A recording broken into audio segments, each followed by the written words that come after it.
श्रीगुरवे नमः। श्रीचैतन्यमनोभीष्टं स्थापितं येन भूतले स्वयं रूप कदा मह्यं ददाति स्वपदान्तिकम्। वन्देऽहं श्रीगुरु श्रीयुत्पदकमलं श्रीगुरून् वैष्णवांश्च श्रीरूपं साग्रजातं सहगण रघुनाथान्वितं तं सजीवम् सावधैतं सावधूतं परिजनसहितं कृष्णचैतन्यदेवं श्रीराधा कृष्णपादान् सहगणललिता श्रीविशाखान्वितांश्च। हे कृष्ण करुणा सिन्धु दीनबन्धु जगत्पते गोपेश गोपिका कान्त राधाकान्त नमस्तुते। तप्त काञ्चन गौराङ्गी राधे वृन्दावनेश्वरी वृषभानुसुते देवी प्रणमामि हरिप्रिये। वाञ्छाकल्पतरुभ्यश्च कृपा सिन्धुभ्य एव च पतितानां पावनेभ्यो वैष्णवेभ्यो नमो नमः। जय श्री कृष्ण चैतन्य प्रभु नित्यानंद श्री अद्वैत गदाधर श्रीवासादि गौर भक्तवृंद। हरे कृष्णा कृष्ण कृष्णा हरे हरे, हरे राम राम राम हरे हरे। श्रील प्रभुपाद की जय, गुरु महाराज की जय, आप सब भक्तों की जय। हरे कृष्ण। तो भगवान जगन्नाथ जी की जय। ठीक है, ये भगवान का एक अद्भुत रूप है जिसकी आज हम चर्चा करेंगे कि भगवान का ये रूप कैसे आ गया, है ना। कृष्ण, यही तो बोलते हैं, सही कृष्ण सही गौर सही जगन्नाथ। तो कृष्ण इस रूप में क्यों दर्शन दे रहे हैं, ठीक है, तो इसको हम आज समझेंगे। और जहां तक कि मुख्य विषय है हमारा रथ यात्रा, तो रथ यात्रा का बताया जाता है कि स्कंद पुराण में ऐसा लिखा है कि भगवान के दशावतार का दर्शन जो हम करते हैं उससे जो फल प्राप्त होता है वो केवल जगन्नाथ जी के दर्शन करने से वो फल मिल जाता है। मतलब 10 अवतार मतलब सारे 10 अवतार को उनका दर्शन, पता नहीं कि हमने में से किसी से किया भी होगा या नहीं, लेकिन अगर उनका दर्शन से जो फल मिलता है वो केवल जगन्नाथ जी के दर्शन से मिलता है। तो बहुत ही विचित्र इसकी एक पीछे कथा है कि कैसे ये जगन्नाथ जी का विग्रह हमारे सामने आया। तो शुरुआत करते हैं। ये सत्य युग में सूर्यवंश के एक राजा थे, महाराज इंद्रद्युम्न, है ना। अवंतीपुर उज्जैन के ये राजा हुआ करते थे। तो उनकी राज्यसभा में एक दिन एक साधु आया और उनको बोलता है कि भगवान नील माधव है ना, वो कृष्ण का एक्चुअली नीला रूपी है, नील रंग के। तो नील माधव एक बहुत ही सुंदर विग्रह है ना, और बहुत ही उनके अच्छे अच्छे गुणों का बखान करने लग गया राजा के सामने। तो राजा के मन में बहुत तीव्र इच्छा हुई कि मैं भी उनका दर्शन करना चाहता हूँ, उनकी सेवा करना चाहता हूँ। तो राजा ने क्या किया, चारों दिशाओं में अपने जो है ब्राह्मणों को भेज दिया कि जाओ और ये नील माधव के विग्रह ढूंढ कर लाओ। तो राजा सब जगह जब उनको भेजने लगे तो सब जगह से जो पुरोहित थे सब ना वापस आ गए, हमें कुछ नहीं मिला, हमें कुछ नहीं मिला। केवल एक राज पुरोहित थे जिनका नाम था विद्यापति। विद्यापति वापस नहीं आए। तो राजा को एक विश्वास हो चला कि सभी आ गए, बहुत समय बीत गया, विद्यापति नहीं आया, इसको जरूर कुछ मिलेगा। तो क्या होता है, विद्यापति जब आगे जाते हैं तो उनको उड़ीसा के आदिवासी जंगलों में वहां जाकर उनको कुछ सफलता मिली। क्या हुआ कि उनकी भेंट शबर जाति से, शबरी जिस जाति की थी ना, छोटी जाति के लोग, तो शबर जाति के कुछ लोगों से हुई। वहां उनको ऐसी खबर मिली कि उनका जो सीनियर मोस्ट एक व्यक्ति था, उनमें था विश्व वसु, है ना, वो कुछ जानता है नील माधव के बारे में। और वो अकेले जाते हैं, हम में से किसी ने नहीं देखा, और वो जाते हैं कहीं जंगलों में अंदर जाकर कहीं सेवा करते हैं, पूरा दिन बिताकर शाम को वापस आते हैं, अगले दिन फिर जाते हैं। तो जब विद्यापति को ये पता चला तो वो उनके घर के आसपास गए तो उनकी एक बेटी से मिले जिसका नाम था ललिता। तो उसने उनको घर बुलाया, क्योंकि जब ब्राह्मण आता है तो एक नॉर्मल यहाँ पर जो है संस्कार है कि हम वहाँ पर भारतीय में सेवा करते हैं।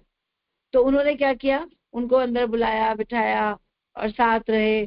तो ना थोड़ा सा अट्रैक्शन, जैसे क्योंकि ये भी यंग थे, ललिता भी यंग थी, एक अट्रैक्शन दोनों के बीच में आया, तो वो कहते हैं कि मैं तुमसे शादी करना चाहता हूँ। तो कहते हैं ठीक है। तो वहां रहते हैं, उसके घर 2-3 महीने से, जो कितना समय बीत रहा है, राजा वहां इंतजार कर रहे हैं। यहाँ पे ये शादी की इन्होंने, इनके साथ रहे, और ना इनसे बोलते हैं कि तुम्हारे पिता कहाँ जाते हैं? हर रोज जाते हैं, रात को पता नहीं जाते हैं, सुबह आते हैं, क्या इनका चक्कर है? तो ये कहती है जाते हैं कहीं, वो मुझे भी नहीं बताते। तो कह रहे पता करो, मुझे जाना है, मुझे जाना है उनके साथ। तो ना वो पिता को बोलती है कि पिताजी आप जहाँ जाते हैं ले जाइए। कह रहे ये सब नहीं करूंगा मैं, पहले तो वो विवाह के लिए राजी नहीं थे, अब इसके लिए तैयार। तो कहते मैं नील माधव को किसी कॉम्प्रोमाइज में किसी को नहीं बताऊंगा इस विषय में।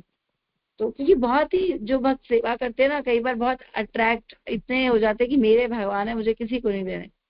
तो उनके अंदर ऐसा भाव था, वो नहीं लेकर जाना चाह रहे थे। तो ललिता जो है वो बार बार फोर्स करती है, तो उनके पिताजी मानते हैं एक शर्त पे। क्या करेंगे? मैं तुम्हें पट्टी बांध करके लेकर जाऊंगा, और वहां दर्शन करके फिर वापस आएंगे, ताकि ना रास्ता देखे ना कुछ पता चले कहाँ से गया कहाँ से वापस आ गया। तो कह रहे ठीक है।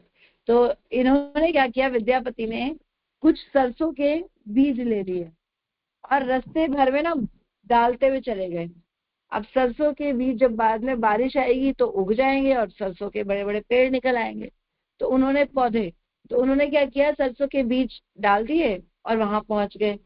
अच्छा, और दर्शन करे, इतने सुंदर वहां पर दृश्य, और बहुत ही अच्छे भगवान के विग्रह एकदम।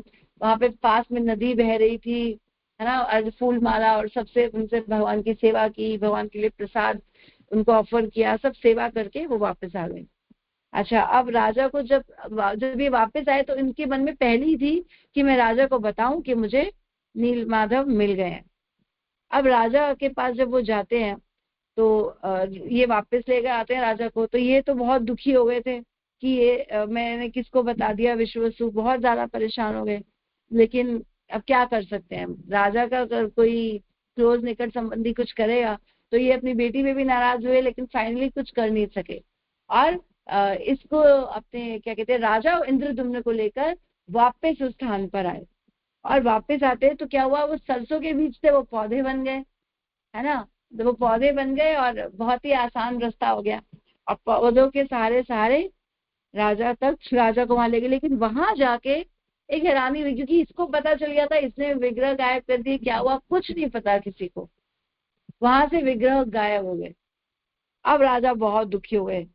तो राजा को अचानक, है ना, भगवान ने फिर बाद में, क्योंकि राजा शोक में जाने लगे कि ये क्या हो गया, इतनी मुश्किल से मुझे पता चला, तो बहुत दुखी हो गए थे अंदर से। तो राजा को भगवान ने सपने में आके कहा कि पुरी में नीली पहाड़ियां हैं, वहां पर जाकर ना मेरा एक विशाल मंदिर बनवाओ, और वहां तुम्हें नील माधव के रूप में नहीं, लकड़ी के रूप में मेरे एक विशेष दर्शन प्राप्त होंगे। तो वो कहते हैं लकड़ी के रूप में। तो राजा को समझ में नहीं आया, लेकिन भगवान की आज्ञा जब आती है ना तो अपने आप रास्ते भी बनते हैं। तो इंद्रदम्न कुछ समय बाद पुरी के समुद्र तट पर थे, और अचानक उनको एक बड़ा लकड़ी का, जैसे लट्ठा कहते हैं, बहुत बड़ा तैरता हुआ मिला, है ना। उसको उसको कहा जाता है दारू ब्रह्म। वो लकड़ी स्पेशल लकड़ी होती है, दारू ब्रह्म मतलब, दारू मीन्स लकड़ी और ब्रह्म मतलब भगवान। तो वो ऐसी लकड़ी है जिससे भगवान के विग्रह बनते हैं, कुछ अलग टाइप की थी, तो दारू ब्रह्म बोलते हैं उसको। तो वो लट्ठा जो उनको मिला, उसको लेकर वो आए। तो उन्होंने कहा मंदिर कौन बनाएगा, है ना, या विग्रह कौन बनाएगा, कुछ चीजें क्लियर नहीं थी ना। विग्रह बनाना, कैसे विग्रह बनाने हैं, लकड़ी तो आ रही है लेकिन विग्रह का रूप क्या होगा, कुछ भी चीजें क्लियर नहीं थी। तो राजा ने बताया कि भगवान का विग्रह बनना है, कौन करेगा कौन करेगा। तो एक शिल्पकार खुद स्वयं आया। वो कहते हैं मैं विश्वकर्मा हूँ, है ना। विश्वकर्मा मतलब जो देवताओं के शिल्पीकार होते हैं, उनका नाम था विश्वकर्मा। तो वो आते हैं। तो राजा कहते हैं ठीक है आप बनाइए, और कार्य आरंभ हुआ। तो जब आरंभ हुआ, उन्होंने एक शर्त रखी कि मैं एक कमरे में कार्य करूंगा, और 21 दिन तक कोई दरवाजा नहीं खोलेगा, कोई मेरे काम में मुझे डिस्टर्ब ना करे, मैं क्या कर रहा हूँ कैसे कर रहा हूँ, कोई नहीं आएगा। और अगर कोई बीच में आ गया तो मैं कार्य को अधूरा छोड़कर चला जाऊंगा। तो राजा मान गए, भाई अब राजा के पास तो ऑप्शन वैसे भी खत्म था क्योंकि कुछ पता ही नहीं है करना क्या है। तो राजा मान गए और विश्वकर्मा ने बंद दरवाजे के पीछे कार्य करना शुरू किया। कुछ दिन तो लकड़ी की ठुक ठुक कट कट कट कट आवाज आती रही, लेकिन कुछ समय बाद वो आवाज भी बंद हो गई। तो राजा ना बहुत ज्यादा परेशान हो गए। पता नहीं कहानियों में कुछ जगह ऐसा लिखा जाता है, शास्त्रों में ऐसी मान्यता है कि उनकी पत्नी जो थी गुंडीचा वो बहुत अधीर हो गई थी कि क्या हो रहा है, कुछ हो भी रहा है या ऐसे ही हमें मूर्ख बनाया जा रहा है ना। ऐसे भी स्त्रियां बताते हैं जल्दी हो जाती हैं। तो राजा भी थोड़े से तो परेशान थे ही, लेकिन सब्र रखे बैठे थे। लेकिन जब दोनों चीजें मिक्स हुई तो राजा का भी सब्र का बांध टूट गया और उन्होंने आदेश दे दिया कि दरवाजा खोलो, क्या हो रहा है। तो जब खुले दरवाजे तो विश्वकर्मा तो अदृश्य हो गए, जो बनाने आए थे वो नजर नहीं आ रहे। और राजा इंद्रदुम्न क्या देखते हैं, 3 मूर्तियां सामने खड़ी हैं और वो थी जगन्नाथ, बलदेव और सुभद्रा। और ये कैसी मूर्तियां थी, इनके ना हाथ थे ना पैर थे, है ना, और सामान्य कृष्ण भगवान जैसा दिखते हैं वैसे नहीं थे। और अजीब मोटा पेट, है ना, शरीर सुकड़ा हुआ, कुछ समझ में नहीं आ रहा ये कैसे, आंखें बड़ी बड़ी, कुछ भी मेल नहीं खा रहा था कि ये कृष्ण के विग्रह है। तो बहुत अलग लग रहे थे। तो इंद्रदुम्न जो है ना, एक्चुअली दोनों की ये भक्ति, ऐसा लगता है कि इंद्रदुम्न अधीर हो गए और ऐसा हुआ कि मूर्तियां इनकम्प्लीट रह गई, कुछ और रूप आने वाला था अर्च विग्रह का, ऐसा दिखता है। लेकिन इसके पीछे जगन्नाथ भगवान का एक अद्भुत रूप की बहुत ही गहराई हमारे शास्त्र प्रस्तुत करते हैं। ये एक्चुअली भगवान कृष्ण का विरह भाव, विरह भाव जो राधा रानी के प्रति उनके मन में विरह था, भगवान का ये वो रूप है। जब भगवान कृष्ण विरह में चले जाते हैं तो जगन्नाथ उनका दर्शन है ना। एक बार प्रभु जी बता रहे थे, हम दोनों उनके साथ थे, महाराज के साथ, लोकनाथ महाराज के साथ। तो उनसे उन्होंने एक बार ही प्रश्न पूछ लिया, जगन्नाथ के दर्शन में राधा रानी का है, आप तो कह रहे हो ये कृष्ण है, तो राधा रानी का है ना, भाई बहन है और राधा रानी नहीं है। तो महाराज एकदम ऐसे हो गए कि मैं उत्तर नहीं दूंगा, जैसे गुस्सा आ जाता है ना चेहरे पे। फिर बाद में बोला उनके, she is in her heart, है ना, she is in his heart, उनके हृदय में है। तो एक्चुअली राधा रानी जगन्नाथ के हृदय में है। कैसे कैसे है कि ये कथा कैसी है, इसके पीछे भी एक स्टोरी है। मैंने कहा ना, ये आज की कथा मेनली स्टोरी बेस्ड है, लेकिन सुंदर भाव प्रस्तुत करती है भक्ति का, है ना। तो ये मर्म आज हम प्रयास करेंगे समझे। और इसमें यह रथ यात्रा का भी फेस्टिवल है कि कैसे प्रभुपाद जी ने इसको विश्व भर में घर घर में फैलाया। तो कैसी कथा थी भगवान के प्राकट्य की, कि द्वारिका के जो भगवान थे, यानी कि हमारे कृष्णा, जब यहाँ तक थे वृंदावन में, तो 11 वर्ष तक के रहे। उसके बाद वो द्वारका चले गए। तो उनका ना वृंदावन से सदा के लिए, जैसे कहेंगे विस्मरण, एक दूरी बन गई, एक डिस्टेंस, है ना। हमेशा वो याद करते थे, रातों को जाग जाग कर रोते थे, सिसकियां लेते थे, जैसे कोई बहुत रोता है ना। रानियों ने ऐसा देखा था कि भगवान कृष्ण रात को सोते सोते अपने आप से बातें करते हैं, है ना, अपने मित्रों को नाम पुकारते हैं, श्रीदामा, सुबला, है ना, गायों को पुकारते हैं, कभी ललिता, हे विशाखा, हे राधिका, जगह जगह कृष्णा रात को पुकारते हैं, है ना। मेरा मैया, मेरा ताजा माखन ले आओ, हर एक ब्रजवासी को पुकारते थे। और उठ उठ कर रोते थे, जैसे कोई बच्चा रोता है। तो कृष्ण के अंदर बहुत प्रेम था अपने पूरे परिवार, जो वृंदावन जिनको वो छोड़कर आए थे, ब्रजवासी जिनका विशेष स्थान था। तो ये द्वारिका की रानियां चाहती थी कि हम जाने इनके बारे में।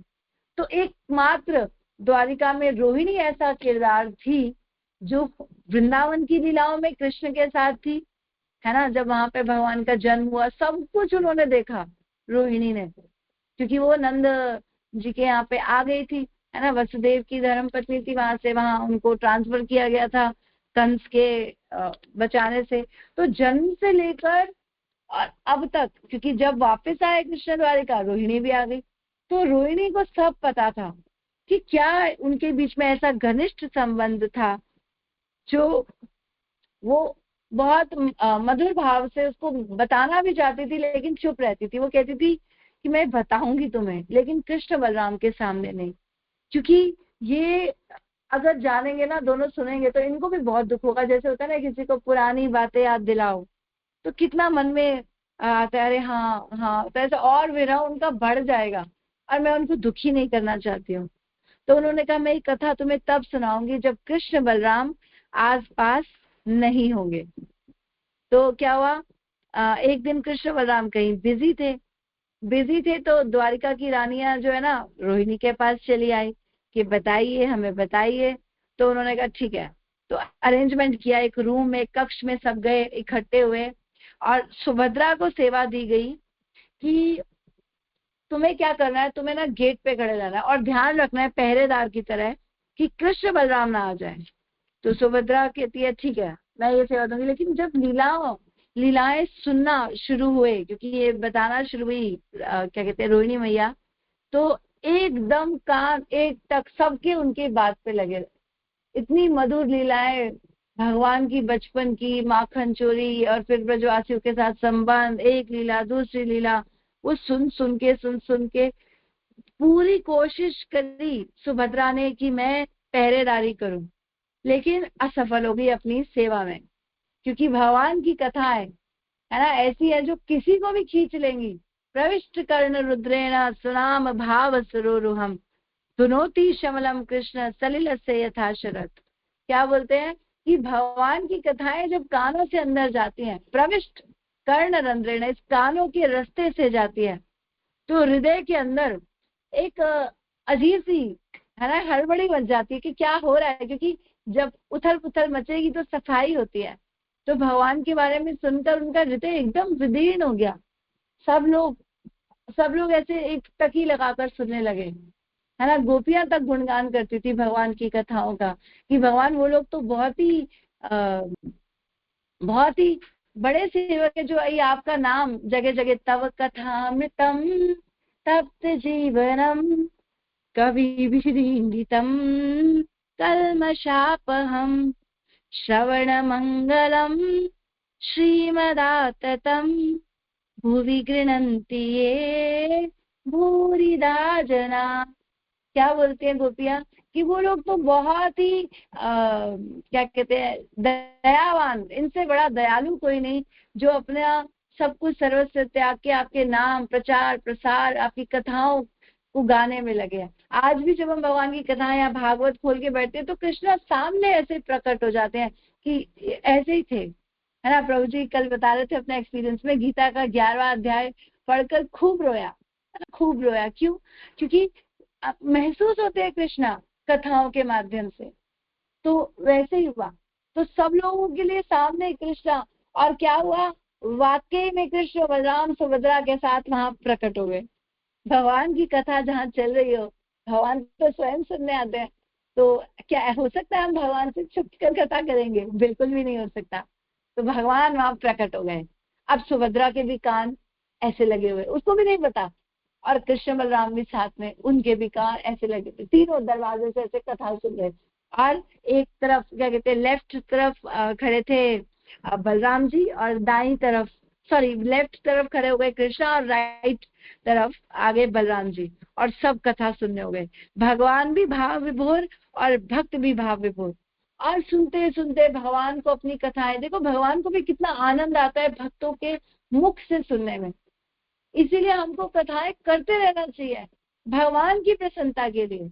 हम तो हो ही जाएंगे, क्योंकि हमारे अंदर तो शुद्धिकरण ऑफकोर्स उनका नाम कथा वार्ता सब करने से होगी, लेकिन भगवान को भी आनंद आएगा। तो क्या हुआ, सुनते सुनते इतने भाव विभोर हो गए कि उनके जो नेत्र थे वो एकदम विशाल हो गए, चौड़े हो गए, हाथ पैर सिकुड़ गए, शरीर के अंदर घुसने लग गए। तो ऊपर से नारद जी जा रहे थे, कहते भगवान ये कौन सा रूप है आपका, ये तो एकदम अद्भुत रूप, मैंने देखा नहीं, सिर बड़ा हाथ अंदर। तो कहते हैं फिर एकदम गायब हो गए। फिर जैसे ही खत्म हुई लीला सब नॉर्मल एकदम। तो वो कहते हैं मुझे ये रूप दोबारा दर्शन करना है। तो भगवान ने कहा अब नहीं, अब ये तुम्हें दर्शन होंगे जब कलयुग में जगन्नाथ रूप में मैं सबके सामने आऊंगा। तो कलयुग में ये जगन्नाथ जो भगवान का दर्शन है, ये वही रूप है जो विग्रह बने सतयुग में, लेकिन भगवान कलयुग के भगवान जगन्नाथ कहे जाते हैं। क्योंकि वो ही सड़कों पर आज तक ऐसा पहले कभी नहीं हुआ था कि भगवान कृपा बरसाने, लोगों को जाना चाहिए था मंदिर जाए आए, लेकिन देखा कि भैया कलयुग में लोगों के पास समय नहीं है, कर्म बुक डिस्ट्रीब्यूशन कर रहे थे, लोगों के पास टाइम नहीं है। नवल मुझसे बोलता है मेरा बेटा कि मम्मा मुझे ऐसा लगता है यहाँ पर लोग रुक ही नहीं रहे हैं, लोग सुनना ही नहीं चाहते हैं, लोग रुकते कैसे हैं, है ना। उसने भी बहुत सुंदर डिस्ट्रीब्यूशन की, उसके बाद भी उसको अच्छा रियलाइजेशन हुआ। लेकिन बात यह है कि लोगों के पास समय नहीं है भगवान के बारे में सुनने के लिए। तो वहां पर अचानक क्या हुआ कि यात्रा, तो मैं बता रही थी भगवान के बारे में, भगवान खुद सड़कों पर उतर आए और लोगों को आशीर्वाद दे रहे हैं, प्रसाद दे रहे हैं, दर्शन दे रहे हैं, कथा दे रहे हैं, कीर्तन दे रहे हैं, घर घर, है ना। यात्रा नीचे से निकलती है, अभी विश्व भर में यात्रा मनाई जा रही है इस पूरे हफ्ते में। क्या कहते हैं, आज से लेके और हफ्ता 10 दिन तक। अब तो खैर उड़ीसा की गवर्नमेंट ने कुछ ऐसा, वो कमेटी ने केस कर दिया, वहां के पांडवों ने ऐसा मिलकर कि अब सब जगह नहीं, जगन्नाथ पुरी के भगवान है, पुरी में ही विश्व भव्य यात्रा होनी चाहिए। क्योंकि प्रभुपाद ने घर घर जगन्नाथ, जगह जगह, गली गली, गांव गांव, है ना, ऐसा महाप्रभु ने क्या कहते हैं वाणी की थी। चैतन्य भागवत में लिखा है, महाप्रभु कहते थे एक समय ऐसा आएगा, पृथ्वी याचे नगर आदि ग्राम सर्वत्र प्रचार हुई भी मोर नाम। एक समय आएगा जब जगह जगह जाकर, गांव गांव, गली गली, कूचे में भगवान के नाम को फैलाया जाएगा। तो ये भविष्यवाणी तो बहुत पहले हो गई थी, लेकिन जगन्नाथ भगवान आए और तीनों की सुंदर दर्शन, विग्रह, एक सुंदर यात्रा जो है ऑर्गेनाइज की जाती है हर साल, हर विषय, और लाखों लोग इसमें भाग लेते हैं। प्रभुपाद जी ने पहली विश्व यात्रा जो ये निकाली थी, ये कब निकाली थी? सैन फ्रांसिस्को में, पहली रथ यात्रा। और इसको किसने बनाया था? इसका चैरियट, मतलब इसका जो रथ था वो बनाया था जयानंद। और 2000 सालों से, भारत में तो लगभग पिछले 2000 साल पहले से ही ये यात्रा मनाई जा रही है कि जगन्नाथ भगवान आते हैं। और वैसे पूरा साल आप देखोगे तो वहां पे कुछ नियम है कि वहां पर मलेच्छ लोग, ऐसे लोग मंदिर में प्रवेश नहीं कर सकते, है ना, क्योंकि थोड़े सा प्योरिटी रखते थे। लेकिन प्रभुपाद ने तो सबको भक्ति दे दी, है ना। भगवान ने, महाप्रभु ने किसी को देखा पात्र अपात्र कुछ नहीं देखा, सब जगह सबको भक्ति प्रदान करी, हर जगह, है ना। कोई कौन लायक है कौन नहीं है, सबको भक्ति दी। तो ऐसे ही जगन्नाथ जी भी बाहर आ जाते हैं अपनी कृपा बरसाने। तो वहां पर ये जो क्या कहते हैं, ये जो यात्रा मनाई गई वो कैसी थी? प्रभुपाद ने क्या देखा, एक बार जब सैन फ्रांसिस्को में थे वो चाहते थे कि कैसे भगवान यहाँ पर आए, क्योंकि प्रभुपाद की बहुत तीव्र इच्छा थी कि किसी तरह से भगवान को वेस्ट में जाना चाहिए। और जगन्नाथ को प्रभुपाद राधा कृष्ण से पहले भी चाहते थे कि जगन्नाथ भगवान जाए, क्योंकि वो कृपालु भगवान है, जल्दी दया करेंगे। कृष्णा तो भैया भक्ति है, सेवा है, ठीक है, लेकिन कृपा नहीं। कृष्ण के साथ माधुर्य रस होता है, लेकिन कृपा अगर आप देखेंगे ना तो महाप्रभु के रूप में या फिर जगन्नाथ रूप में, उस रूप में जो है ज्यादा कृपा बरसती है, क्योंकि वो बाहर आ जाते हैं। तो ये इच्छा जो थी क्या कहते हैं प्रभुपाद की, कि भगवान घर घर जाए। प्रभुपाद ने जब वेस्ट गए तो वहां उन्होंने सबसे पहले सोचा था कि विग्रह बनाने चाहिए, है ना। विग्रह कैसे लाए जाए, कैसे तरीके से सिस्टमैटिक यात्रा बने। तो इसको पहले तो महाप्रभु ने भविष्यवाणी कर दी थी। भक्ति विनोद ठाकुर ने क्या किया, प्लान किया कि मैं कैसे भगवान को, ऐसा नहीं कि प्रभुपाद ने सीधा किया, सब पीछे पूरी परंपरा का आशीर्वाद है। पहले भक्ति विनोद ठाकुर ने एक पुस्तक लिखी और प्रभुपाद की, चैतन्य महाप्रभु की जीवनी पे, क्योंकि इसमें ना एक्चुअली कुछ क्लियर आउट नहीं था। चैतन्य भागवत में ये बोला गया कि पृथ्वी आचे नगर आदि ग्राम सर्वत्र प्रचार होई बे मोर नाम, कि पृथ्वी पे कहीं पे गांव में गली गली में मेरा नाम जाएगा। लेकिन कौन सा नाम जाएगा? जगन्नाथ जाएगा, महाप्रभु जाएगा, या जगन्नाथ या कृष्णा जाएगा, कैसे, कौन सा रूप, कैसे, अभी ना कुछ क्लियर नहीं हुआ। तो क्या हुआ, भक्ति विनोद ठाकुर ने एक अंग्रेजी किताब लिखी और उसकी महाप्रभु की शिक्षाओं पे आधारित, और उसको लाइब्रेरी में भेजा बाहर की। और बाहर गई, बुक्स गई, लेकिन अभी कुछ जो भी है ज्यादा फ्रूट्स नजर नहीं आए। एक एक स्टेप सब कर रहे हैं, है ना। तो जैसे हर व्यक्ति अपना वैल्यू ऐड करता है ना कुछ कुछ, तो हमारी संप्रदाय भी सब कुछ ना कुछ करते गए। भक्ति सिद्धांत सरस्वती ठाकुर, उन्होंने क्या किया, अपने शिष्यों को इंग्लैंड, जर्मनी बाहर भेजा, बोला कि जगन्नाथ जाने चाहिए, जगन्नाथ कृपालु भगवान है, उनको जाना चाहिए, क्योंकि भारत में तो होता था। तो शिष्यों को उन्होंने इंग्लैंड और जर्मनी भेजा और बोला कि जगन्नाथ को ना, उन्होंने ये भी क्लियर कर दिया कि जगन्नाथ को हम फ्लाइट में बिठाकर ले चलेंगे। तो 19 मई 1934 में अलारनाथ के मंदिर में क्या कहते हैं, प्रभुपाद जी ने क्या ये क्या था, 19 मई 1934 को पुरी के निकट ब्रह्मगिरी में अलारनाथ के एक मंदिर में उन्होंने, ये भक्ति सिद्धांत ने क्या कहा कि हम भगवान को लंदन फ्लाइट में ले जाएंगे। वो पतित पावन भगवान है, उनका एक नाम है पतित पावन, वो दीनों के नाथ है, तो उनको जरूर जाना चाहिए। तो भक्ति सिद्धांता ने अपने जो शिष्यों को बोला कि ऐसा कुछ आप प्लान करो, लेकिन अभी इसका सुंदर रूप नहीं आया इतना क्लियर कि कैसे करेंगे। अभी प्लान आउट हो रहा था और देखा गया अंत इसका जो फाइनल स्वरूप इसको दिया गया वो था प्रभुपाद ने। और शुरू से ही प्रभुपाद को जगन्नाथ से बहुत प्रेम था। 5 वर्ष की आयु से उन्होंने अपने घर के अंदर खुद चैरियट रथ बनाकर छोटी सी यात्रा की, अपनी बहनों अपने परिवार के, थोड़ी सी गली में ले गए बाहर अंदर, बहुत प्रेम था उनके अंदर, एक सहज आकर्षण भगवान के प्रति। एक्चुअली रथ यात्रा का मुख्य भाव क्या रहता है कि जैसे कृष्णा राधा रानी के विरह में थे, राधा कृष्ण को एक मौका मिला था मिलने का, वो था ये सूर्य ग्रहण के अवसर पर जब भगवान स्नान करने गए थे, तो वहां पर कुरुक्षेत्र में, वहां पर राधा रानी भी आई थी यहाँ से, क्योंकि उनको न्यूज मिली कृष्ण बलराम सुभद्रा आ रहे हैं, तो यहाँ भी ये सारे मिलने जाना चाहते थे भगवान से। कि यहाँ पे जो यात्रा का भाव है कि हम भगवान को खींच कर अपने हृदय में किसी तरह से लेकर आए, है ना। तो ये एक भाव है भक्तों का, इसे बोलते हैं रोप ऑफ होप, है ना, कि हमारा कल्याण भगवान अवश्य करेंगे, हम थोड़ा सा प्रयास करें। कोई भगवान की रस्सी को एक बार दर्शन करता है, भगवान के विग्रह को वहां पर दर्शन करता है, उस रथ को खींचता है, उसको कहते हैं ऐसे ही मुक्ति प्राप्त हो जाती है। वहां पर इतना सुंदर माहौल कीर्तन का, बहुत अच्छा है। तो ये भाव रहता है कि हम ऐसा करें। तो प्रभुपाद भी उसी भाव में बहुत समय तक रहे, है ना। लेकिन उन्होंने जब भक्ति तो उनको प्रगाढ़ रूप से मिली, तो उन्होंने इसको विश्व भर में, घर घर गांव गांव, है ना, यहाँ तक कि अमेरिका में कौन सी जगह नहीं थी, London, Paris, Sydney, Tokyo, San Francisco, Los Angeles, कोई जगह नहीं छोड़ी। हर जगह अब इस समय रथ यात्रा का आयोजन होता है। लेकिन पहली यात्रा जो थी वो बहुत ही सुंदर थी, बहुत ही सुंदर। महाराज बोलते हैं कि भक्तों का एक ऐसा सैलाब आया था, कैसे कैसे यात्रा बनाई गई थी, सब भक्त बहुत उत्साहित थे, बहुत उत्साहित। सबसे पहले तो विग्रह कैसे आए, है ना, अभी तो विग्रह की बात चल रही थी, रथ यात्रा तो फिर डिस्कस करेंगे, विग्रह कैसे आए। तो प्रभुपाद की एक शिष्या थी मालती देवी, वो प्रभुपाद जी चाहते थे विग्रह बनाए, बताएं किसी को।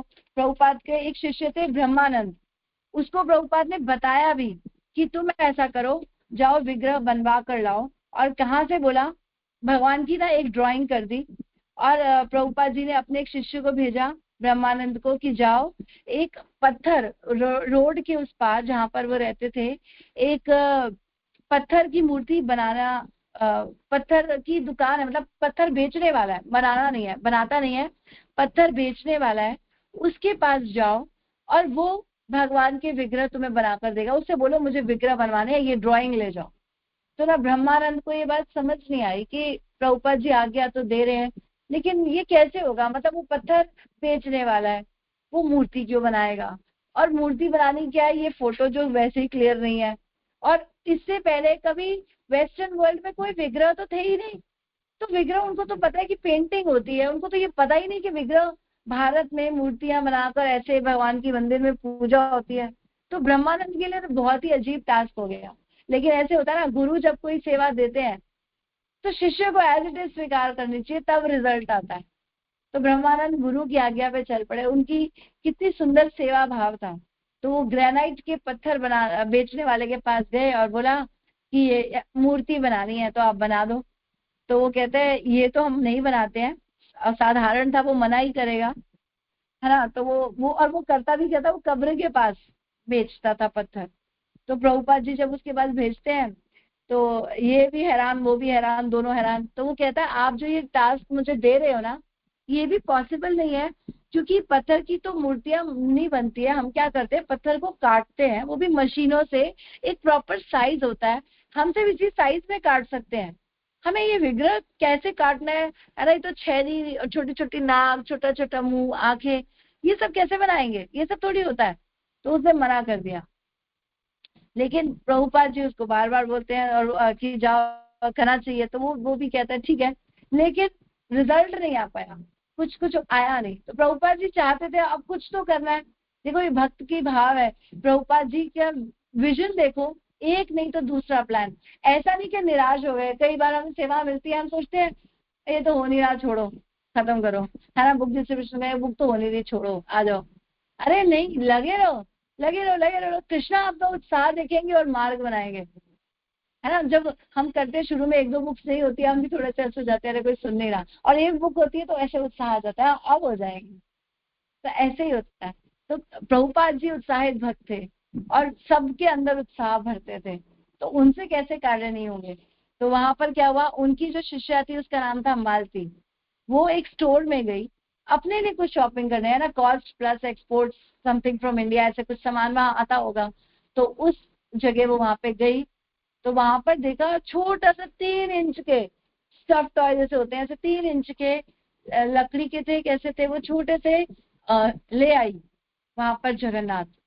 तो वो प्रभुपाद के पास भागता है, Prabhupad see what we have got something from India, उनको नहीं पता वो जगन्नाथ लेके जा रही है, something from India Prabhupad we have got here.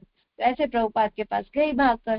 तो प्रभुपाद ने कहा अरे, प्रभुपाद ने वही प्रणाम किया, सब भक्तों को बोला प्रणाम करो, ये तो जगन्नाथ आ गए, है ना। एक अचंभा हो गया प्रभुपाद के लिए। तो प्रभुपाद ने कहा इसके साथ 2 छोटे विग्रह और होंगे, कह रहे थे प्रभुपाद, तो जाओ वापस जाओ। दोनों वापस जाते हैं, वहां जाते हैं और विग्रह को लेकर आते हैं। और दोनों को प्रभुपाद ने फिर उनको तीनों की कथा सुनाई, ये कृष्ण, ये बलराम, ये सुभद्रा, और इनकी सुंदर कथाएं उनको बताया कि ऐसे भगवान है, इनका चमत्कारी रूप है ना, और ये हमें करना है, इनकी यात्रा निकालनी है। अब यात्रा निकालनी है, तो अब बोला अब तो भैया बड़े विग्रह बनाने पड़ेंगे, 3 इंच के भगवान से क्या होगा, है ना। तो विग्रह कौन बनाएगा। अब ये जो श्याम सुंदर थे, ये थे शिल्पकार, इन्होंने कहा प्रभुपाद मैं बनाऊंगा। अब ये लोग इतने शुद्ध भी नहीं थे, यहाँ तक कि सिगरेट पी रहे हैं, कुछ कर रहे हैं, लेकिन प्रभुपाद ने इनको सेवा में लगाया। प्रभुपाद ने वहम नहीं किया, हम लोग वहम करते हैं, हम इनसे सेवा कैसे करा सकते हैं, हम तो प्रचारक हैं, हम इनके हाथ का कैसे खा सकते हैं। अरे आप नहीं कर सकते हो। प्रचार करके के लिए प्रभुपाद ने क्या क्या किया, वो सिगरेट पीते थे और उसी हाथ से वो सिगरेट झाड़ते थे, क्या कहते हैं, भगवान के हाथ में ही झाड़ते थे जगन्नाथ के, फिर अगली शिल्पकारी करते थे। ऐसे तो विग्रह बने। और प्रभुपाद क्या कहते थे भगवान से, भगवान इनको क्षमा करना, इन लोगों को पता नहीं है ये क्या कर रहे हैं, लेकिन आप इन पे कृपा बरसाना। तो ये भक्त का भाव है, कृष्णा से आपके लिए स्पेशल कृपा मांगता है। जो गुरु होते हैं जब आपको दीक्षा देते हैं, आपके लिए स्पेशल कृपा मांगते हैं, भगवान ये शिष्य मेरा, इसको आप अपनी शरण में कुछ सेवा में लगाओ। अरे ये गोलोक का भाव है। राधा रानी बोलती है कृष्णा मैंने कोई सेवा नहीं की, ये सखियों ने किया सब कुछ। सखिया बोलती है हम कुछ नहीं कर रहे, ये सब कुछ कर रही है, मंजरियां कर रही है। मंजरियां बोलती है हम कुछ नहीं कर रहे, ये आगे। तो भक्त दूसरों को आगे करते हैं, आज संसार के लोग खुद को आगे करते हैं, हटो मैंने सब कुछ किया, मैंने बनाया, मैंने किया। लेकिन कृष्णा ऐसे नहीं है, भक्त ऐसे नहीं है, भक्त दूसरों को आगे करते हैं।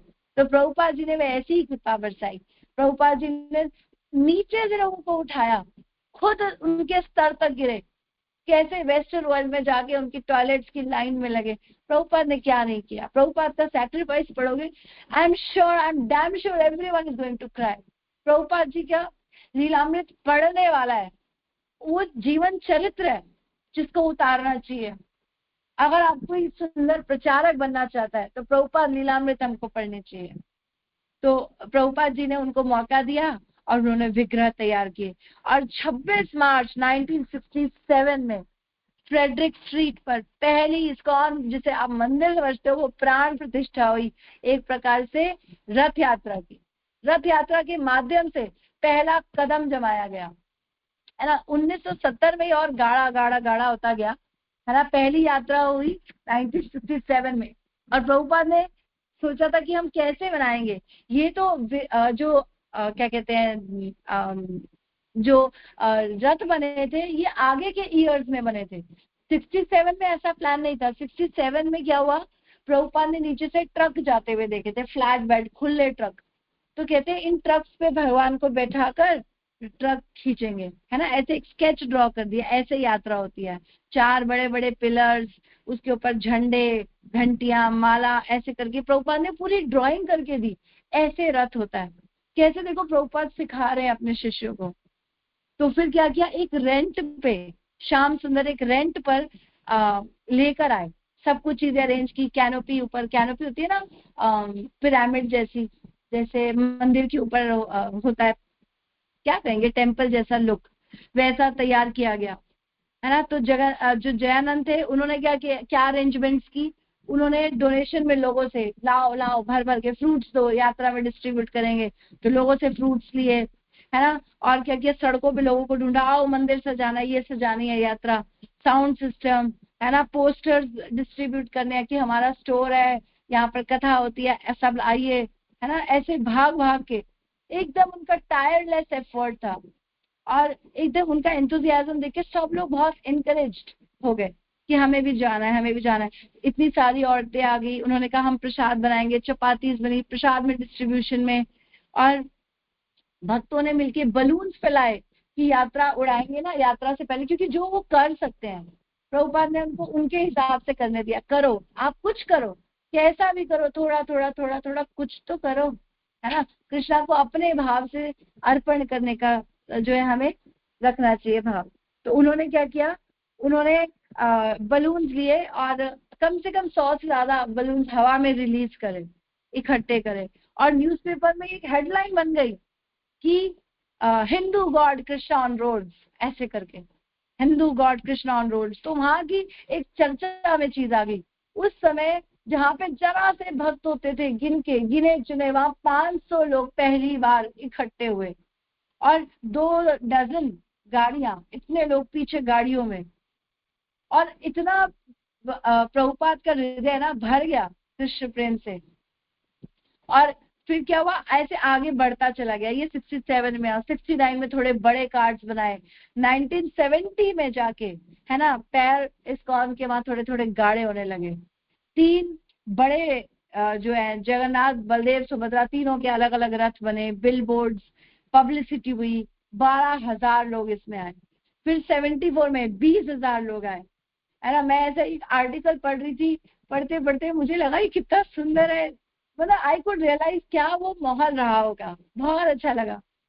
और फिर 1975 में, है ना, 1974 में प्रभुपाद के लिए भी स्थान बनाया गया चैरियट के नीचे, जो आप फोटो देखते हो। महाराज कई बार उसकी बात करते हैं कि ऊपर भगवान बीच वाले विग्रह में, नीचे जो थे वहां पर प्रभुपाद जी के लिए स्थान बनाया गया। 75 में ये भी प्लान किया गया कि स्टील से हम बनाएंगे, स्टील से बनाए गए एक बार भगवान के जो रथ के नीचे व्हील्स थे, स्टील के व्हील्स बनाए गए। लेकिन देखा गया कि यात्रा बहुत बम्पी हो गई, भगवान कूद रहे हैं, जंपिंग हो रही है, तो इसीलिए वापस वुडन कार्ड्स हुए, और वुडन कार्ड्स आज तक होते हैं। और ये भगवान का मूड जो यहाँ पर ये रहता है। प्रभुपाद ने एक सुंदर मंत्र दिया सबको। क्या मंत्र दिया, जगन्नाथ स्वामी नयन पथगामी भवतु में। क्या मतलब है, हे जगन्नाथ, कृपया करके मेरे नेत्रों के सम्मुख आप प्रकट होइए, है ना। ये यात्रा में एक नया म्यूजिक, नया मंत्र प्रभुपाद ने छोटी छोटी चीजों से सिखाया कि कैसे भगवान को पुकारना चाहिए, हमारी प्रार्थना क्या होनी चाहिए। तो ऐसे ही भगवान की अनेक अनेक अनेक, अभी तो हमने जगन्नाथ जी के उसकी चर्चा ही नहीं करी कि कैसे उनके विग्रह इतने प्राकट्य, एकदम एज इट इज, जैसे अभी बोल पड़ेंगे। विग्रह भगवान के ऐसे हैं, अगर आप जगन्नाथ जी के दर्शन करोगे ना, तो भगवान बिल्कुल आपके सामने जागृत रूप में है, ऐसे है। इतना सुंदर दर्शन है, कोई भी वहां दर्शन करने जाता है तो भाव विभोर होकर आता है। वहां के भक्तों का बहुत सुंदर भाव है। आप मायापुर में जो जाते हो, मायापुर का भी जगन्नाथपुरी कहते हैं, they are non different. Mayapur के जो जगन्नाथ है वो पुरी के जगन्नाथ से नॉन डिफरेंट, एकदम इक्विवेलेंट। उनकी जो क्या कहते हैं शक्ति है भक्तों पे कृपा करने का, उनका भी बहुत सुंदर स्टोरी है। वो कैसे आए, अगर समय तो हमारा खत्म हो गया, नहीं तो हम उसकी भी चर्चा कर सकते हैं। मुझे समय मिलेगा तो 5 मिनट करूं क्या, प्रभु जी से आगे ले या वाइंड अप करें इसको?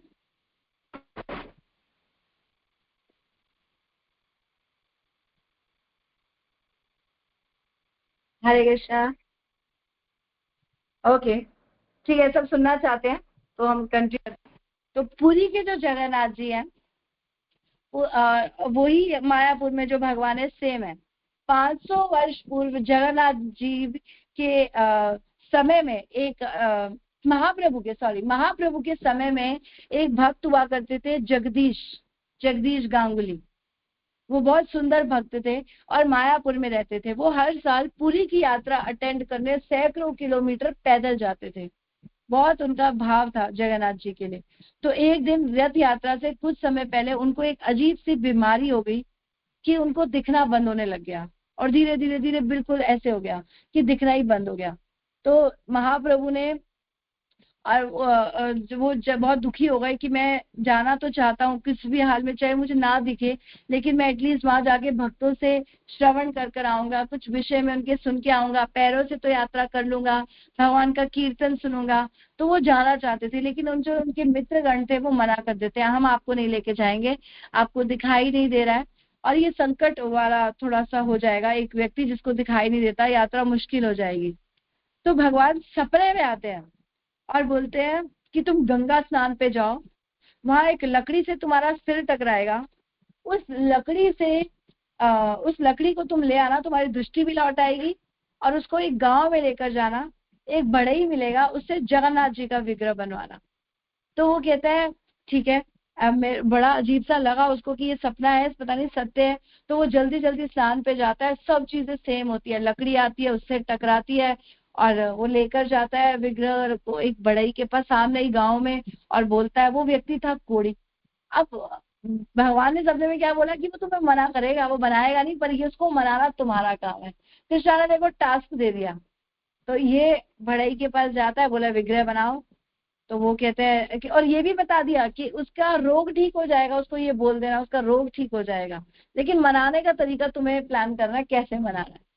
तो वो व्यक्ति के पास जाते हैं, वो मना भी करता है, नहीं मुझे नहीं बनाना, देखो मेरे हाथ उसमें से खून बह रहा है ना, ये उंगलियां जो थी उसमें से खून निकल रहा है।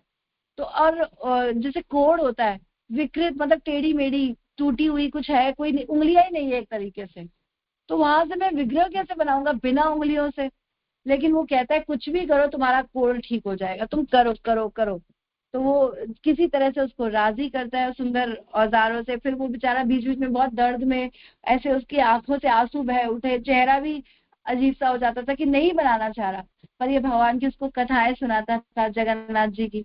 तो फिर एकदम तैयार होता था, जैसे तैसे विग्रह बन गए, विग्रह बने, इसका कोढ़ ठीक हो गया। और ये इतना खुश हुआ कि दोनों ने मिलकर भगवान का बहुत गुणगान किया। फिर कुछ दिनों बाद इसको फिर सपना आया जगदीश को, उसको बोलो नीम की लकड़ी लेकर 2 विग्रह और बनाए, सुभद्रा और बलदेव, वो दोनों भी बने, और फिर तीनों की स्थापना मंदिर में कर दी गई। लेकिन जब कुछ समय बाद जगदीश, जहाँ पर मंदिर है वहीं पर स्थापना हुई, लेकिन कुछ समय बाद जब जगदीश इस धरती से चले गए, है ना, मृत्यु जगत से प्रयाण कर गए, तो फिर क्या हुआ, फिर लोगों ने भगवान की उपेक्षा फिर शुरू हो गई, और वहां पर फिर भगवान का मंदिर टूट गया भगवान के विग्रह के ऊपर, और दीमक की पहाड़ी वहां पर पूरी उग गई। नीचे भगवान के विग्रह, ऊपर दीमक, उसके ऊपर एक फूल खिला हुआ। और नीचे से एक भक्त ने आवाज सुनी, कम से कम कई सदियां बीत गई, एक आवाज आती थी नीचे से, मुझे थोड़ा जल दे दो, कृपया मुझे थोड़ा जल दे दो। तो एक व्यक्ति ने सुना, तो वहां जो आस पास का था, तो उसने खोदना शुरू किया कौन बोल रहा है नीचे से। तो नीचे से 3 विग्रह निकल आए। 60 है ना, कम से कम वर्ष पुरानी बात हो गई होगी। तो उसके बाद 60 साल बाद नीचे से विग्रह फिर निकले। अब ये सेवा करने लगे। लेकिन कुछ समय बाद 1978 में फिर चिंता हो गई, क्योंकि अब ये व्यक्ति पुजारी जब बूढ़ा हो रहा है, इसकी सेवा देख रहा है कि मैं नहीं कर पा रहा हूँ, ये फिर रिपीट ना हो जाए। तो फाइनली ये विग्रह इस्कॉन मंदिर टेम्पल को दे दिए गए कि अब आप इसकी सेवा करो। इसीलिए यहाँ पर उसी समय जब आप मायापुर जाओगे, मायापुर ही इसके चार्ज में है। और मायापुर में आप जाओगे हमारे क्या कहते हैं मेन टेम्पल में, तो वहां पर स्क्रीन पे आपको जगन्नाथ जी के भी दर्शन दिए जाते हैं, क्योंकि हमारा इस्कॉन का ही मंदिर है वो। और वहां पे सेवा का वही हाई स्टैंडर्ड फॉलो होता है। सीमंत द्वीप में वहां पर ये नवदीप मंडल में, सीमंत द्वीप में, श्री क्षेत्र में जो जगन्नाथ है उनसे अभिज्ञ है, सेम इक्विवेलेंट है।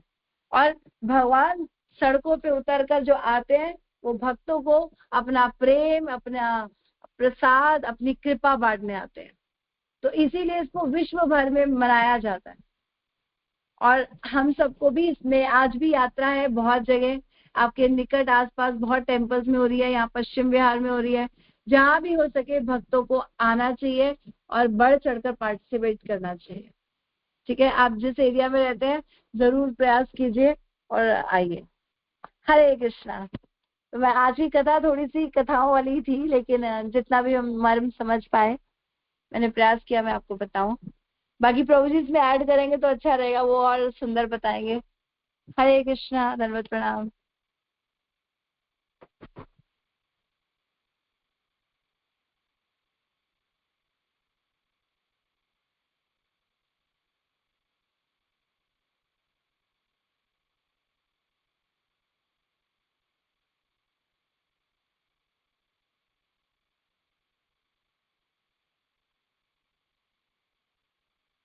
हरे कृष्णा। प्रभु जी आप हैं क्या क्लास में?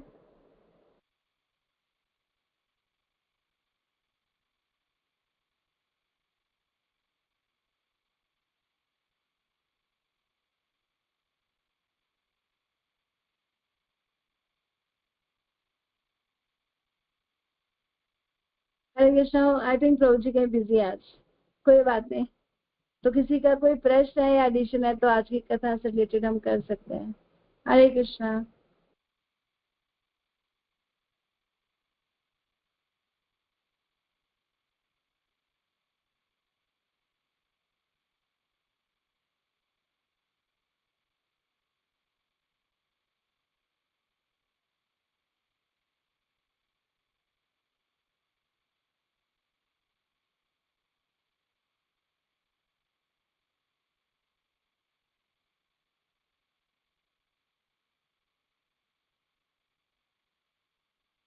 हरे Krishna. Am I audible?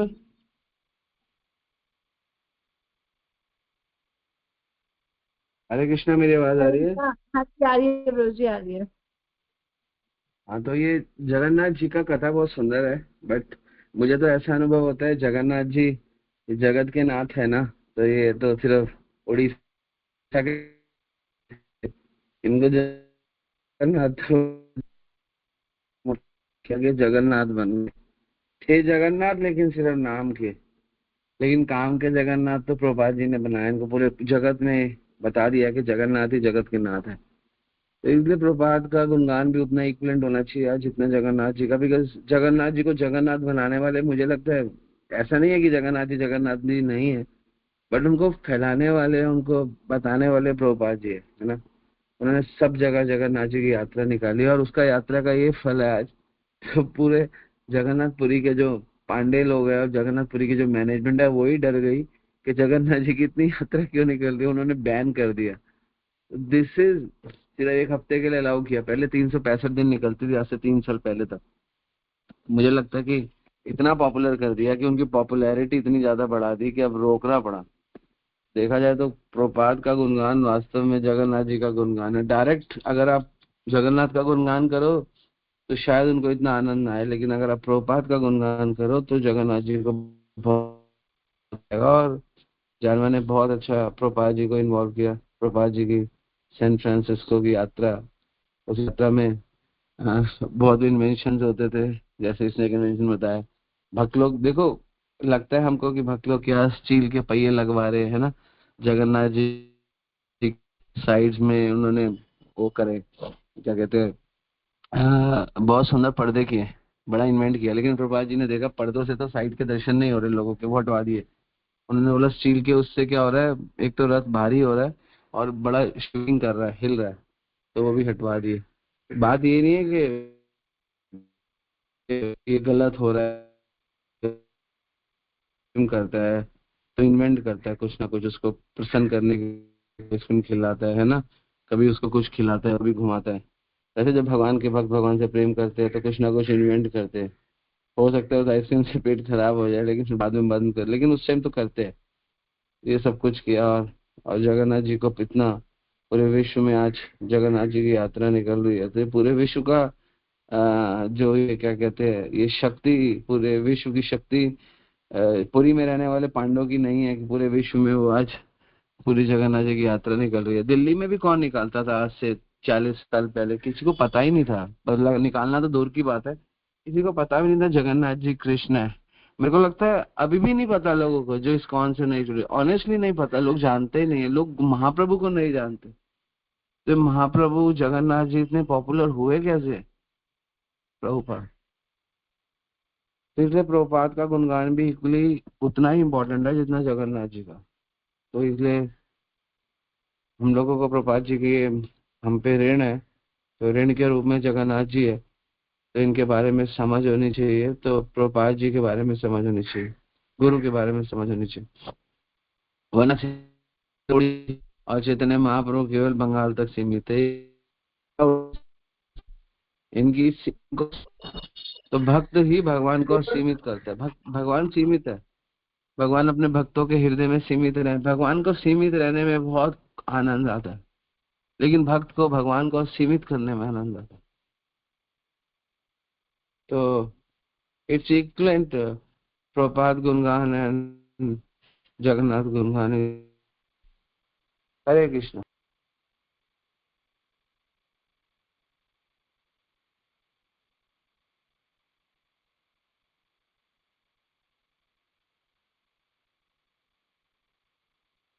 Hare Krishna.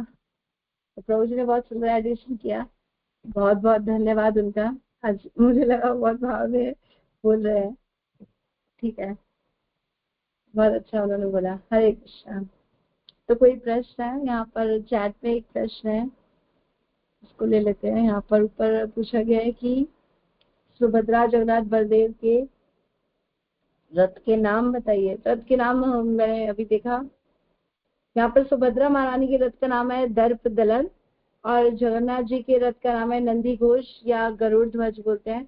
Balram ji का मुझे अभी ज्यादा कुछ पता नहीं है, ये दो ही पता है। ठीक है, उसका हम पता करके आपको बताएंगे।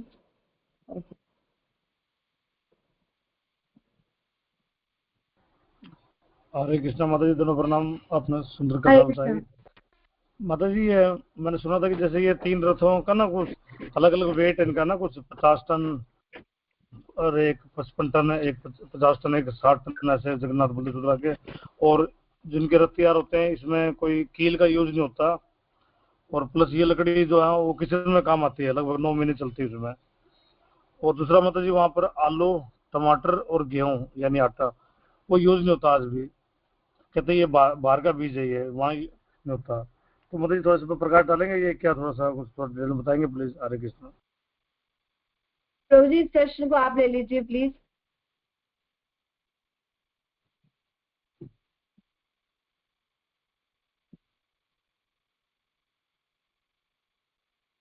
हरे कृष्णा।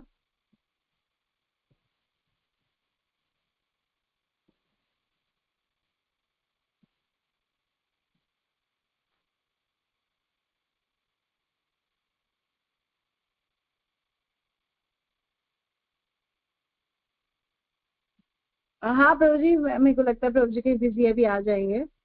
तो बिल्कुल ऐसा है कि कुछ कुछ वहां पर मुझे इतना ज्यादा तो नहीं पता, लेकिन हाँ इनके रथ के बारे में ही थोड़ा सा पता है कि डिफरेंस है।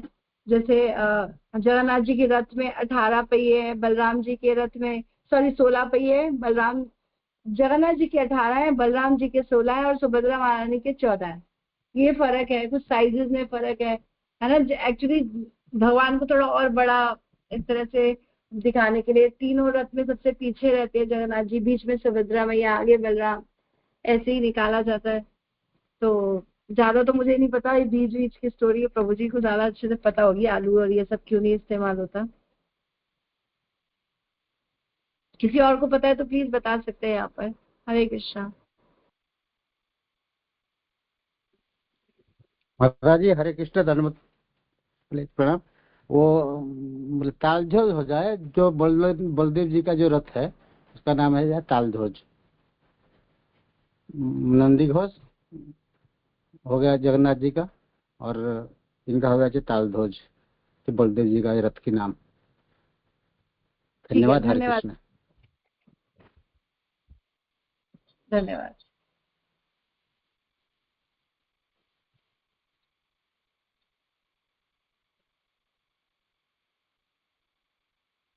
यहाँ पे एक प्रश्न है, साल बेग और लाल बेग के बारे में बता दीजिए।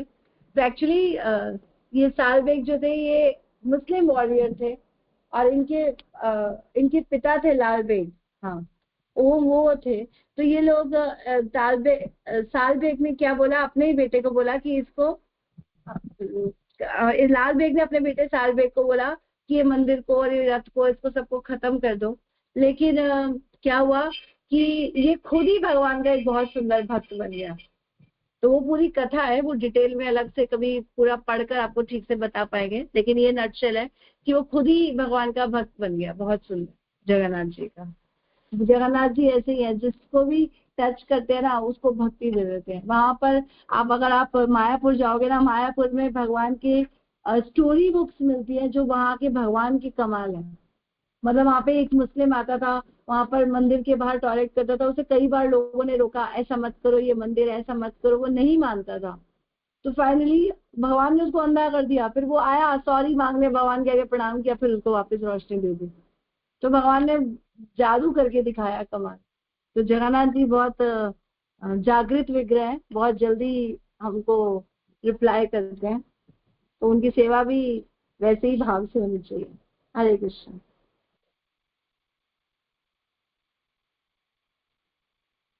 हरे कृष्णा माता जी, दंडवत प्रणाम। हरे कृष्णा। जी माता जी। माता जी मेरा प्रश्न आज की कथा से तो नहीं है, पर मेरा प्रश्न है कि गुरु महाराज गीता जी के ऊपर में जो लेक्चर दिए हैं उसमें उन्होंने कहा 700 श्लोकों में 655 श्लोक अनुष्टुप छंद में गाए गए हैं। अनुष्टुप छंद क्या होता है माता जी? हरे कृष्णा, दंडवत प्रणाम। हरे कृष्णा। अनुष्टुप छंद एक तरह से छंद, ये सब अलग अलग तरह के छंद, जैसे महाराज एक छंद और गाते हैं, शार्दुल विकृत छंद। तो ये ना म्यूजिक की टोन है। जैसे हम गाते हैं ऊर्ध्वमूलमदः शाखम् प्रशस्तं प्राहुरव्ययम् छन्दांसि यस्य पर्णानि यस्तं वेद स वेदवित्। तो ये ना म्यूजिक है, गाने का म्यूजिक। तो कोई ऐसे जैसे धर्म क्षेत्रे कुरुक्षेत्रे संवेतायुत्सवः मामका पांडवश्चैव किं कुर्वत संजय। ये म्यूजिक का टोन है। तो ये एक प्रकार का म्यूजिक है जो महाराज बताना चाह रहे हैं कि अनुष्टुप छंद कहते हैं उसको। तो कौन से वाला है वो तो पता करना पड़ेगा, महाराज को ही ज्यादा अच्छे से पता है, या राधा गोकुलानंद प्रभु सुनते रहते हैं तो वो थोड़ा हमें बता पाएंगे। प्रभु जी आप कुछ कहना चाहेंगे इस विषय में तो प्लीज ऐड कीजिए।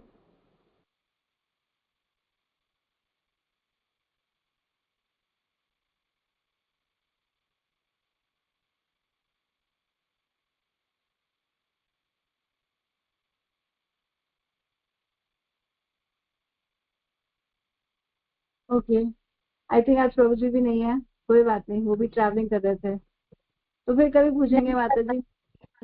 हरे कृष्णा, दंडवत प्रणाम। हरे कृष्ण।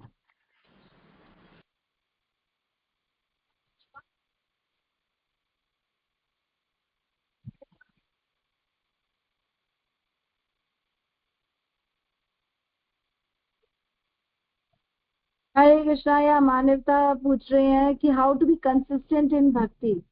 कंसिस्टेंट कैसे रहा जाए। आप किसी डायरेक्ट क्या कहते हैं मेंटर के अंदर रहिए, क्वेश्चंस और सेवाएं सब उनके अंदर रहकर कीजिए, अपने मन अपना खोलिए किसी भक्त के आगे और उनसे उनसे सेवाएं लीजिए, उनसे आज्ञा लीजिए, उसको स्ट्रिक्टली। जब हम सुंदर श्रवण करेंगे, भक्तों के साथ सुंदर सेवाएं करेंगे, हम कंसिस्टेंट रहेंगे। कंसिस्टेंसी आती कैसी है? श्रवण कीर्तन जब नित्य रहता है तो स्मरण कंसिस्टेंट हो जाता है ना। तो इसीलिए अपना श्रवण कीर्तन बनाए रखिए, भक्तों के संग सेवा कीजिए, पर्सनल आते जाते रहिए, बात करते रहिए, ठीक है। कंसिस्टेंट भक्तों का संग करने से कंसिस्टेंसी आती है। हरे कृष्णा। One line.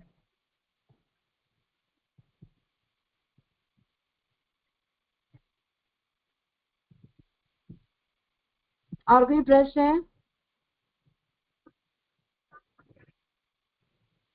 आनंद बाजार क्या है, इसके बारे में थोड़ा सा बताइए।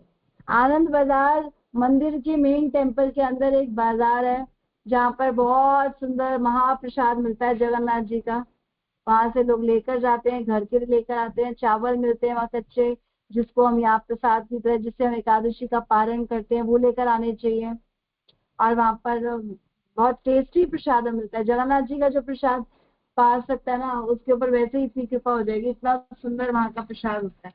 तो वहाँ का तो महाप्रसाद फेमस है। इसकी तो पूरी कथा है। लक्ष्मी जी नारद जी उनके पास जाते हैं, लक्ष्मी जी के पास, कि मुझे आज भगवान का महाप्रसाद दीजिए। तो लक्ष्मी जी नारद जी को देती हैं। नारद जी बड़े खुशी खुशी नाचते हुए आते हैं, आज बड़े मस्ती में वीणा गा रहे हैं, भगवान का गुणगान कर रहे हैं, आज तो महाप्रसाद मिल गया, आज तो महाप्रसाद मिल गया। शिव जी देखते हैं और बोलते हैं कि ये जो है ना, ये प्रसाद मुझे भी दे दो थोड़ा सा, आपको मिला है तो वो कहते हैं ठीक है, तो उनको देते हैं। तो वो भी शिव जी नृत्य करने लग जाते हैं, तांडव। तो पार्वती मैया देखती है कि, और उनको कितना मिला पता है? इतना नाखून पे जरा सा लगा था, उनके लेकर थोड़ी आए थे, थोड़ा सा नाखून पे लगा था, वो उन्होंने खा लिया। तो वो इतना जरा सा था। शिव जी नाचने लगे, पार्वती मैया नाराज हो गई कि मेरे लिए नहीं लाए, आपको मिला भगवान का प्रसाद और मुझे नहीं दोगे आप। तो उन्होंने कहा मैं भगवान का ये प्रसाद घर घर में गली गली में बांटूंगी, है ना। तो ये भगवान का प्रसाद उनको जब मिला तो उन्होंने वहां पर जो जगन्नाथ, सुबह 9 बजे भी जाना था क्या? वो मधु रस्तोगी जी प्लीज म्यूट कीजिए।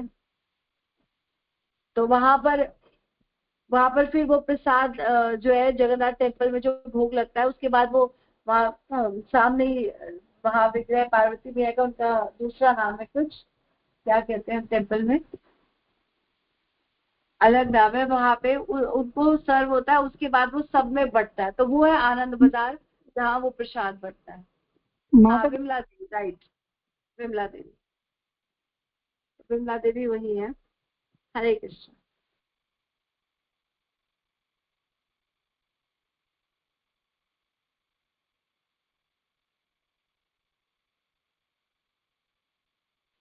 आज पश्चिम बिहार में रथ यात्रा है, छिंदवाड़ा में है। हरे कृष्णा। कृष्ण माता जी कहते हैं जगन्नाथ जी का बात जगत पसारे हाथ है।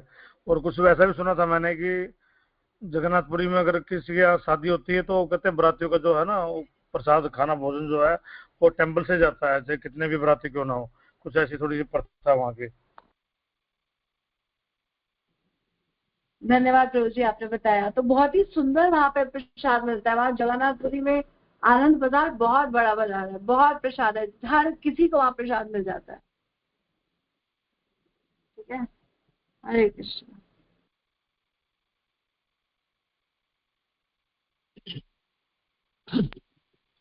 हरे कृष्णा माता जी, धन्यवाद, प्रणाम।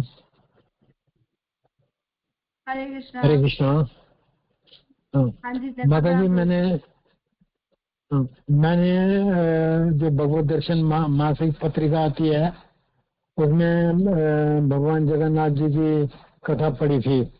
और वो ऐसी पढ़ी है, आज से कम 10 साल पहले पढ़ी थी, और 10 साल से भी पहले। वो मैं जिसको भी सुनाता हूँ उसकी आंखों से आंसू आ जाते हैं। मतलब इतनी वो है, प्रभावित करती है, इतनी इम्प्रेसिव है, मैं बता नहीं सकता। तो मैं ये चाहता हूँ कि मैं ऑनलाइन तो ये क्योंकि लंबी हो जाएगी, तो मैं ये चाहता हूँ कि कभी सेंटर में अगर आप मौका दें तो मैं ये कथा जरूर करूँ, है ना। तो ये कथा वाकई इतनी जबरदस्त मैंने आज तक कभी नहीं सुनी किसी की, किसी भी भक्त की, है ना, कि भगवान की कृपा अपने भक्त के ऊपर किस तरह से होती है, ये इसके ऊपर है ना। तो मैं यही निवेदन करना चाह रहा था कि वो आज तो हो नहीं सकता, जब भी आप सेंटर में कहेंगे तो अगर परमिशन देंगे तो मैं जरूर ये अपना वो करूँगा, आज्ञा का पालन करूँगा। हरे कृष्ण, धन्यवाद। ठीक है प्रभु जी, बिल्कुल बिल्कुल कभी करेंगे, मैं बात करूंगी प्रभु जी से बारे। ठीक है प्रभु जी, हरे कृष्ण।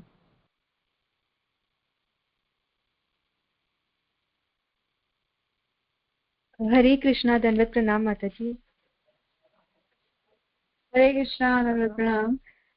माता जी मेरा एक डाउट था, जैसे आपने वो इंसिडेंट जो हुआ था जब रोहिणी माता वो वृंदावन की लीलाएं सुनाती है द्वारिका की रानियों को, तो ये जो इंसिडेंट हुआ था ये हुआ था द्वापर युग में। तो बट जो पुरी का जो टेम्पल है वो मतलब आया था सतयुग में। तो ये द्वापर युग के बाद जब कलयुग आया, फिर उसके बाद जो सतयुग आया ये तब आया था कि उसके पहले आया था, मीन्स लाइक उसका टाइमलाइन कैसा है? हरे कृष्णा, ये कई बार हो चुका सतयुग द्वापर। ये मंदिर पहले से था, नीचे दब गया था, फिर दोबारा इसको उठाया गया, और कई सतयुग पहले से ही था। ये कथाओं से भी पहले से भगवान जगन्नाथ थे, लेकिन भगवान विशेषकर जब सामने आए, गलियों में आए, तो वो कलयुग में आए। लेकिन सतयुग में पहले से मंदिर था, द्वापर में कथा में भगवान ने दर्शन दिए, और बोला कि कलयुग में वो दर्शन फिर सामने आएंगे। तो ये पुरानी ही कथा है, प्राचीन कथा है बहुत। ठीक है, जैसे हमारे शास्त्र 5000 साल। मैं समझाता हूँ, थोड़ा सरल हो जाएगा इनको। सतयुग में राजा इंद्रदुम्न ने नील माधव के दर्शन की लालसा रखी, और वो लालसा उनको नील माधव के रूप में नहीं हुई, तो भगवान ने प्लान किया कि अब मैं नील माधव से जगन्नाथ बनना चाहता हूँ। क्योंकि भगवान क्या करते हैं, 50% टाइम जगन्नाथ टाइम बनते हैं नील माधव, ठीक है ना। तो सतयुग जा रहा था, सतयुग में कितना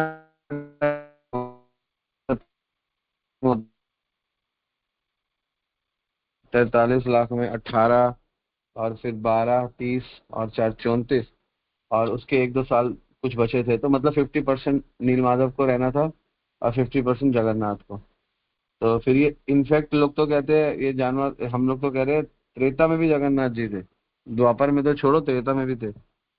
फिर उसके बाद हुआ क्या, ये मंदिर के निर्माण के लिए जगह ली गई, मंदिर बना दिया गया। सतयुग में बनी, जो आप जगन्नाथ जी का टेम्पल देख रहे हो इतना विशाल, ये सतयुग में बना दिया गया। ये कहाँ बनाया गया, नीलांचल पर्वत के ऊपर। पर्वत इसके नीचे है अभी, ठीक है ना।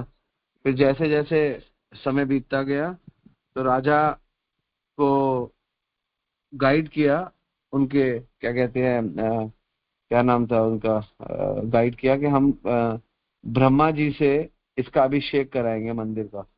तो ब्रह्मा जी के पास गए अभिषेक कराने के लिए कि आप इसका अभिषेक करो। विद्यापति और जगन्नाथ और राजा इंद्रद्युम्न और ब्रह्मा जी को कहते हैं, नारद जी आए। नारद जी ने बोला मैं चाहता हूँ इसका अभिषेक ब्रह्मा जी करें, क्योंकि नारद जी ने ही प्रेरणा दी थी। अब नारद जी ने कहा कि इसका अभिषेक ब्रह्मा जी करें। अब ये ब्रह्मा जी के पास गए। जब ब्रह्मा जी के पास गए, ब्रह्मा जी थोड़े से व्यस्त थे, तो कुछ 5 या 10 मिनट या कुछ समय वेट कराया ब्रह्मा जी ने। किसी क्या काम था मैं बताता हूँ, मेरे को ध्यान नहीं आ रहा।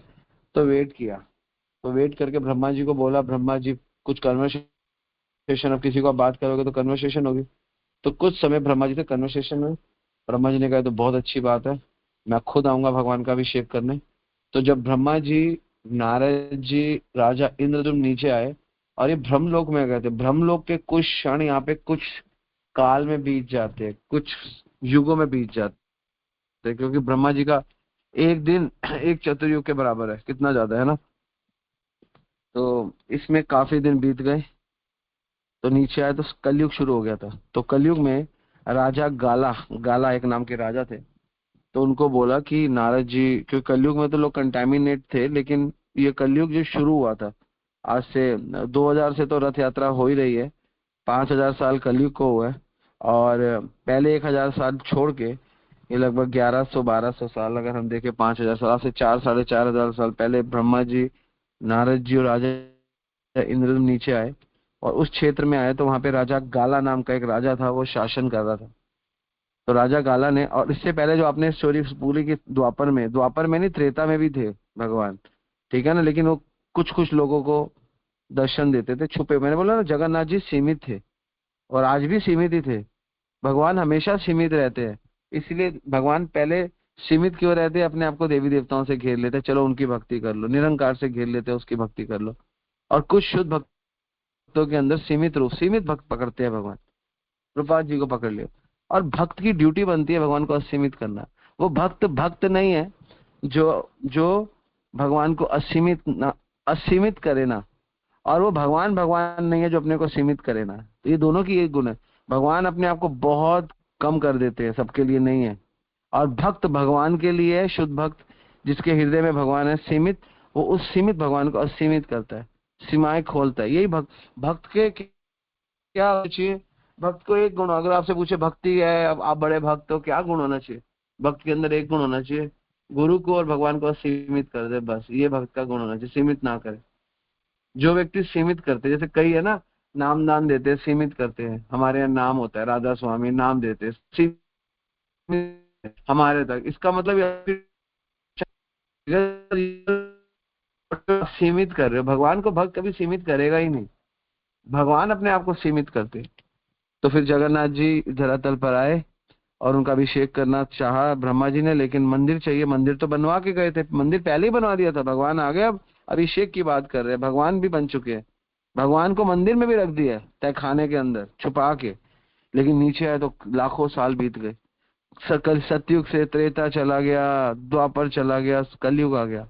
कलयुग के राजा गाला को बोला, राजा गाला कहता है मैं अगर राजा हूँ, तुम कौन हो? कहते मैं इंद्रद्युम्न, मैं असली राजा हूँ पुरी का। कह रहे नहीं, थोड़ी बहसबाजी हुई। तो कहते प्रूफ दो तुम हो। तो बोला नारद जी प्रूफ है। कह रहे मैं नारद जी को नहीं मानता। फिर काकभूषणी, ये काकभूषणी जो बहुत पुराने हैं वो प्रूफ बने, वो उनको फॉलो करता था। काकभूषणी कहते हैं तुम तो इनकी पता नहीं कौन सी भी पीढ़ी में आए हो मतलब इनकी पीढ़ी में तो, क्योंकि इंद्रद्युम्न ने तो शादी नहीं की थी, मतलब इनके आगे विद्यापति की पता नहीं कौन सी पीढ़ी में आए हो, तो तुमको नहीं पता। लेकिन विद्यापति ब्राह्मण था, तो ये फिर ब्राह्मण इनको ऑपरेट करने लगे। एनीवे वो लंबी स्टोरी है। फिर पूरा काकभूषणी के बाद इंद्रद्युम्न ने बोला राजा तुम्हें बने रहना, मुझे कोई दिक्कत नहीं है, लेकिन मेरा पुरी मंदिर कहाँ गया? तो काकभूषणी ने बोला ये जो क्षेत्र है, क्षेत्र तो पुरी है, इसमें कोई डाउट नहीं है, तो लेकिन यहाँ पे बहुत बालू गिर गया था। बालू बहुत होता था उड़ीसा में, तो बालू को सफाई करवाई गई बहुत भारी मात्रा में, ऑलमोस्ट हजारों सैनिकों ने। मेरी आवाज आ रही है?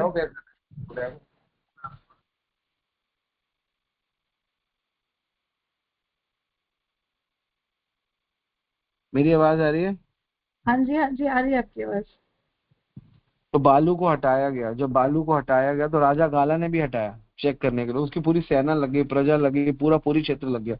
तो मंदिर की चोटी दिखी, उस समय की चोटी को हटाया गया, तो पूरा मंदिर नीचे था। अब आगे बोला गया ये तो नीलांचल पर्वत पे था, इसको और खोद सकते हैं। उसी समय ब्रह्मा जी ने, नारद जी ने नहीं बोला नहीं, नीलांचल को नीचे ही रहने दो। नीलांचल की चोटी पर आप लोग कहोगे यहाँ पे तो पुरी में तो पर्वत है ही नहीं, नीलांचल पर्वत, लेकिन वो नीलांचल पर्वत अगर तोड़ा जाए तो नीचे पर्वत ही है, समझ गए? तो ये ऐसे इन्वेंट हुआ। तो ये सतयुग में मंदिर बना, सतयुग में ही भगवान, ये जो आप जगन्नाथ जी देख रहे हो ये दर्शन सतयुग के, सतयुग में भगवान आए। मंदिर भी सतयुग का है, भगवान भी सतयुग का है, लेकिन ये धाम सतयुग में बनाया गया, लेकिन कलयुग का धाम कहलाया गया। तो इसीलिए कहते हैं जगन्नाथपुरी में सतयुग से लेकर कलयुग तक सारे धाम का फल मिल जाता है। एकमात्र ऐसा धाम है जगन्नाथपुरी धाम, जिसमें आप चले गए तो जैसे जगन्नाथ के दर्शन से 10 के 10 दशानंद के दर्शन हो जाते हैं, ठीक है ना, सॉरी दश अवतार के दर्शन हो जाते हैं, वैसे ही सतयुग के, कलयुग के धाम जगन्नाथपुरी के धाम में दर्शन करने से चारों धाम की आवश्यकता ही नहीं है। किसी को द्वारिका जाने की आवश्यकता नहीं है, किसी को रामेश्वरम जाने की आवश्यकता नहीं है, किसी को बद्रीनाथ जाने की आवश्यकता नहीं है अगर आप जगन्नाथपुरी जाते। तभी तो हमारे आचार्य बोल के गए वैष्णव मेरे 3 धाम, वैष्णव के 3 धाम है, जगन्नाथपुरी धाम, मायापुर धाम और वृंदावन धाम। देखो वृंदावन धाम क्यों बोला गया, क्योंकि भगवान कृष्ण का घर है, तो भगवान का सबसे मर्सीफुल प्लेस है। और दूसरा क्यों बोला गया मायापुर, क्योंकि मायापुर करुणा का धाम है, वहां पे चैतन्य महाप्रभु ने असीम मात्रा में जो कलयुग का योग धर्म है उसके लिए करुणा दी। और जगन्नाथपुरी क्यों बोला गया वैष्णव के लिए, क्योंकि ये जो भूमि में धाम है उनमें सबसे श्रेष्ठ धाम है, और इसके अंदर भूमि के जो 4 धामों की चर्चा है वो इसमें है। अगर इन तीनों में भी कंपैरिजन करें तो Vrindavan is the top most, Mayapur is the second one and Jagannathpuri is the third one, not even third one, they both are equivalent. लेकिन अगर आप लोगों का मन ऐसा है कि हाँ हम क्या करें और फिर भी कंपैरिजन करें तो Mayapur is the number 1 because we are living in Kalyuga and Kalyuga avatari Chaitanya महाप्रभु। कई लोग तो ऐसे कहते हो जाते कि मुझको ऐसे लगा, मैंने सोचा जगन्नाथ जी का रथ यात्रा 3 साल पहले नहीं हुई तो मुझे बहुत दुख हुआ। मैंने कहा भगवान आपकी जगन्नाथ जी की यात्रा बंद हो गई, अब क्या होगा इस जगत का, है ना, आपकी यात्रा से कल्याण हुआ। तो मैंने जब देखा अशोक विहार में, जब अशोक विहार में यात्रा थी, मैंने देखा सामने महाप्रभु है, तो मैंने कहा कि शायद चैतन्य महाप्रभु ने जगन्नाथ जी को ग्लोरीफाई किया। ये इनको रति रूपा राधा देवी दासी को म्यूट कर दो प्लीज, और इनको समझाओ कि जब कोई कथा हो रही हो सब म्यूट हो जाए। ये रति रूपा माता जी को म्यूट करो। और जो भी होस्ट हो, मैं हमेशा कहता हूँ जब भी हम क्वेश्चन आंसर कर रहे हो होस्ट बिल्कुल ध्यान रखे। 50% का भी आएगा तो सही है, नहीं आया तो फिर हम अभी डालेंगे ना। इनको म्यूट करो, ये सही है नहीं आया और ये क्या बोल रहे हैं, इनको म्यूट करो। अच्छा सुंदर निताई प्रभु इनको म्यूट करो।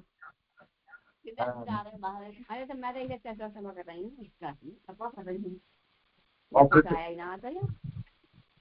9% है तो 10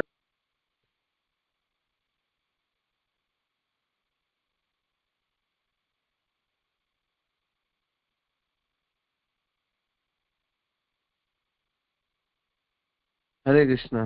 तो इसलिए ये फिर धाम बना और इस धाम को सतयुग में बनाया गया और द्वापर के भगवान को लाया गया। और त्रेता के काकभूषणी, त्रेता में बड़े राम जी के टाइम बड़े पॉपुलर थे तो सतयुग से इसलिए इस धाम में चारों की ऑपुलेंस है।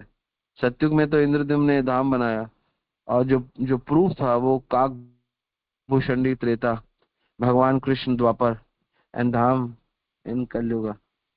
तो जगन्नाथपुरी धाम की जाए। तो इसलिए पूरी स्टोरी ये है। तो जो राजा गाला था फिर वो उसको राजा बनाया, बोला you may continue, we are just here to establish the temple, now we are establishing temple. कुछ सेवाएं डिजाइन करना चाहते हैं, अगर आप परमिशन दे तो सेवाएं ये दी कि जो भी मंदिर में पुजारी लोग होंगे, क्योंकि पुजारी ब्राह्मण होते हैं, वो होंगे विद्यावती के परिवार के।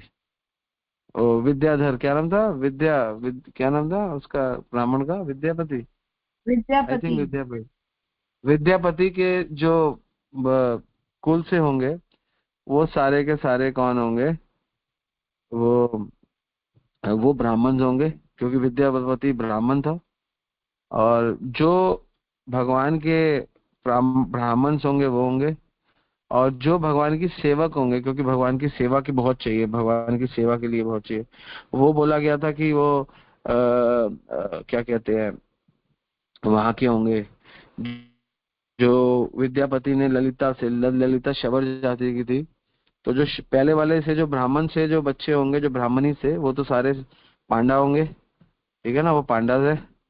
और उसके बाद जो शबर जाति के होंगे, जो शबर जाति की ललिता से हुए, वो सारे सेवक होंगे। जगन्नाथ जी में कुओं से पानी लाना, ऑल दिस सब बहुत सेवाएं रहती है, वो सारे उस जाति के होंगे। और तीसरा था कि प्रसाद कौन बनाएगा, तो प्रसाद के लिए भी थे कुछ, मुझे पूरा याद नहीं आ रहा, वो प्रसाद बनाएंगे। तो 3 उनको ये बोला गया कि आप बेशक मेंटेन करो, लेकिन आपको हमने बता दिया कि सेवा का स्तर ये रहेगा। उसने बोला मेरे सराखों पर, जैसा आपने बोला, काकभूषणी, नारद जी, ब्रह्मा जी और सुशुद्ध वैष्णव, राजा इंद्रद्युम्न, है ना, गुंडीचा, ये सब लोगों की एग्रीमेंट हुआ। और ये तब से जगन्नाथ जी की ये सेवा स्तर तब से चल रहा है। ऑलमोस्ट 4-4,500 साल तो हो ही गए। और इसको पॉपुलर किया, पहले तो सेमी पॉपुलर किया चैतन्य महाप्रभु ने, और थोड़ा सा और पॉपुलर किया भक्ति सिद्धांता ने, लेकिन इसको मोस्ट पॉपुलर किया जगत गुरु श्रील प्रभुपाद ने। आज देखो, आज पूरे विश्व में, मैं तो ये जानता हूँ, जब मैं आज से लगभग 15 16 17 साल पहले की बात भी करूं, तो दिल्ली में सिर्फ सिर्फ एक ही टाइम होती थी रथ यात्रा उस समय, केवल एक टाइम। वो भी होती थी, रथ यात्रा के टाइम नहीं होती थी, वो भी प्रभुपाद जी निकालते थे कार्तिक में एक बार, बस पूरी दिल्ली में वही एक यात्रा होती थी कार्तिक के महीने में। लेकिन अब मैं देखता हूँ यात्राएं, शोभा यात्रा है ना, हम लोग पिछले संडे भी हमने यात्रा निकाली। तो ये सब अगर देखा जाए, गली गली, ग्राम ग्राम, ये नाम भगवान का, भगवान के दर्शन, चाहे वो महाप्रभु के हो, चाहे वो जगन्नाथ जी के हो, केवल प्रभुपाद जी की कृपा से है।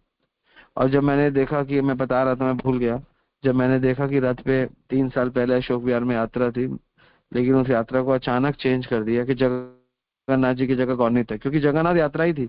लेकिन उसी समय जगन्नाथपुरी के वहाँ की जो मैनेजमेंट है, उन्होंने क्लेम किया और वो जीत गए केस कि अब जगन्नाथ यात्रा केवल जगन्नाथ में निकलेगी। जगन्नाथ में 12 साल में 12 महीने, सॉरी 12 महीने में कभी भी निकल सकती है जगन्नाथपुरी में, लेकिन और कहीं केवल जगन्नाथ जी के यात्रा के दिन निकलेगी। तो लोगों ने बहुत बोला, प्रभु एक दिन सब नहीं निकाल सकते, तो आगे हफ्ते का टाइम दे दिया कि आज से लेके एक हफ्ते तक आप जगन्नाथ जी की यात्रा निकाल सकते हो। तो ये फाइनल डिस्कस हुआ। लेकिन फिर मैंने देखा, मैंने कहा, फिर मुझे ध्यान आया, मैंने ऐसे सोचा, मुझे ऐसा विचार आया कि जगन्नाथ जी को पॉपुलर किया चैतन्य महाप्रभु ने, है ना। अब जगन्नाथ जी चाहते हैं कि चैतन्य महाप्रभु पॉपुलर हो, इसलिए जगन्नाथ जी ने गौरनिताई की यात्रा शुरू कर दी। तो भगवान ददाती प्रति गयाति गो में ख्याति प्रचति, भगवान अपने भक्त को ऊपर करते हैं और भक्त भगवान को ऊपर करते हैं। जगन्नाथ जी ने कहा, मेरा तो बहुत गुणगान हो गया, अब टाइम बदल गया, अब मैं चाहता हूँ कि गौरनिताई का गुणगान हो। अब आने वाला समय गौरनिताई का है, इसलिए गौरनिताई की यात्रा, ये यात्रा गौरनिताई की भी जगन्नाथ जी की कृपा ही है। हम सोचते हैं ना क्या गलत हुआ, कुछ गलत होता नहीं है जीवन में, हमारी सोच उतनी तो नहीं पाती, इसलिए हमको लगता है कि ये गलत है, सही है। वास्तव में ये जगन्नाथ जी की कृपा है कि वो पूरे विश्व में चाहते हैं कि गौरनिताई की यात्रा निकले, पूरे विश्व में चैतन्य महाप्रभु को लोग जाने, क्योंकि जगन्नाथ जी को ही पता है जगत में कल्याण उसी का होगा जो महाप्रभु को फॉलो करेगा। अगर आप महाप्रभु के फॉलोअर नहीं बनोगे तो आपका कल्याण होने वाला है नहीं, किसी का नहीं होता महाप्रभु के बिना। तो ये केवल अब जगन्नाथ जी रेसिप्रिकेट कर रहे हैं गौरनिताई के साथ, तो यही भावना रखनी चाहिए हमको, ठीक है ना। और एक अच्छा भक्त कौन है, एक अच्छा भक्त वो है जो भगवान को, इसको याद रख लो, this is the formula of life. If you want to become a number 1 devotee, then what is the quality of number 1 devotee, और कौन है नंबर 1 डिवोटी जो भगवान को असीमित कर दे, उनकी सीमाएं खोल दे, वो भगवान का भक्त है। और बड़े भगवान कौन है, सबसे बड़े, जो अपने सीमित भक्तों के हृदय में रहे, क्योंकि भगवान उस हृदय में रहते हैं जिसमें तुम्हारे हृदय सदा गोविंद विश्राम, जहाँ पे गोविंद विश्राम करते हैं। और भगवान कहते हैं गोविंद मोर एंड वैष्णव मोर प्राण, और वैष्णव मेरे प्राण। तो भगवान सीमित करते हैं, लेकिन भक्त को असीमित करना है भगवान को, और वही भक्त है। जो भगवान को सीमित करता है वो भक्त नहीं है, जो सीमित करके भगवान को अपने तक रखेगा वो भक्त है ही नहीं, जो भगवान को असीमित करेगा। इसलिए भगवान का प्रचार जरूरी है, और प्रचार में ही अपना जीवन देना चाहिए। अगर लोग सोचे कि हम अच्छी भक्ति कर ले, हमारे में इतनी शक्ति नहीं, हम इतनी अच्छी भक्ति कर ले, हम इतनी अच्छी माला कर ले, हमारे में शक्ति नहीं, हम इतनी अच्छी माला कर ले। हमारे में क्या शक्ति है, हमारे में शक्ति है द्रव्य करने की, दान देने की, थोड़ी बहुत शक्ति है। हमारे में शक्ति है भक्तों की सेवा करने की, हमारे में शक्ति है। हमारे में शक्ति है भक्तों के संग में घूमने की, नाचने की, खाने की, ये शक्ति है बेसिक। कितनी अच्छी माला करोगे। भक्ति सिद्धांता कहते थे कि डोंट बिलीव कि आपकी माला आपको भगवत धाम ले जाएगी, बट यू कैन बिलीव कि वैष्णव सेवा आपको भगवत धाम ले जाएगी, you can believe on it.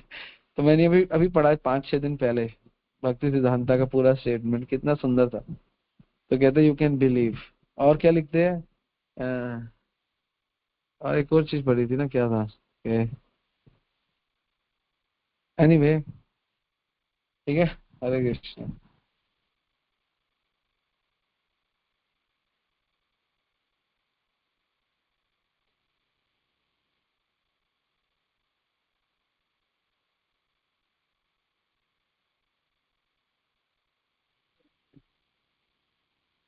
Thank you so much प्रभु जी, आपने बहुत अच्छे से एक्सप्लेन किया। प्रभु जी, मेरा एक और क्वेश्चन था, जैसे लाइक पुरी में जैसे रोज प्रसाद मिलता है तो उसमें अन्न रहता है, तो क्या वो एकादशी फॉलो नहीं करते, मतलब उनके लिए एक्सेप्शन है ये?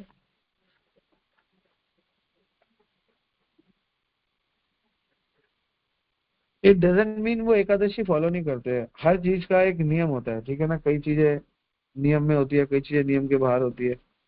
कई चीजों में, मैंने बोला ना, कई चीजें अलग अलग टाइप की होती है। तो, तो जगन्नाथपुरी एक्चुअली ये प्रसाद का धाम है। यहाँ पे प्रसाद ही प्रसाद है, दर्शन भी प्रसाद है, खाना भी प्रसाद है। तो यहाँ पे प्रसाद भगवान महान है। जैसे वृंदावन की रज, मायापुर का नाम, जगन्नाथपुरी, यहाँ प्रसाद की इम्पोर्टेंट है। जब एकादशी आती है तो प्रसाद नहीं लगता है ना, लेकिन भगवान को हमेशा प्रसाद भोग लगता है। तो भगवान ही कहते हैं कि जगन्नाथपुरी में जो लोग मेरी सेवक है, जो मेरी सेवा में लगे हैं, वो लोग आज के दिन अन्न ले सकते हैं, क्योंकि भगवान की सेवा जगन के नाथ की सेवा है। और वो सेवा बहुत स्ट्रांग सेवा है। भगवान को दिन में आई थिंक 14 बार भोग लगता है, 13 बार, पता नहीं 14 बार।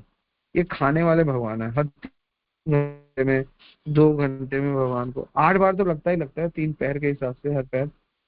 लेकिन फिर भी 14 बार, 12 बार, 13 बार भगवान को भोग लगता है, बहुत भोग लगता है। तो भोग को भगवान कहते हैं बांट दो। भोग में कृपा है, भगवान के भोग में कृपा है जगन्नाथपुरी में। तो इसलिए मान्यता है। लेकिन हम लोग इसका फायदा नहीं उठाए। गौड़िया वैष्णव जब जगन्नाथपुरी जाते हैं और एकादशी पड़ती है तो हम एकादशी ग्रहण करते हैं। हम इतने, देखो, हमें बहुत बड़ा भक्त नहीं बनना है अभी, हमें छोटा सेवक बनना है ना। जैसे हमारे भक्ति विनोद ठाकुर इतने बड़े भक्त हैं, लेकिन वृंदावन में शरीर नहीं छोड़ रहे, और वो कलकत्ता जा रहे हैं ना, वो मायापुर में शरीर छोड़ रहे हैं, ना जगन्नाथपुरी में।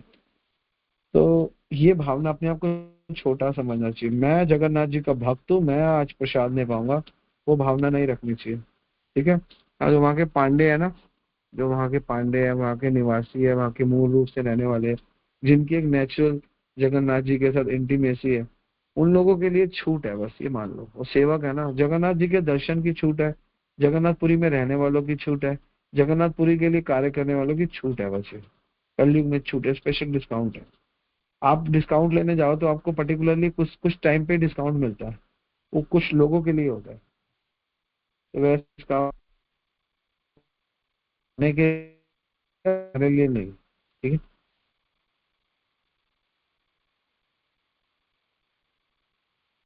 जी प्रभु जी, थैंक यू सो मच। हरे कृष्णा, दंडवत प्रणाम।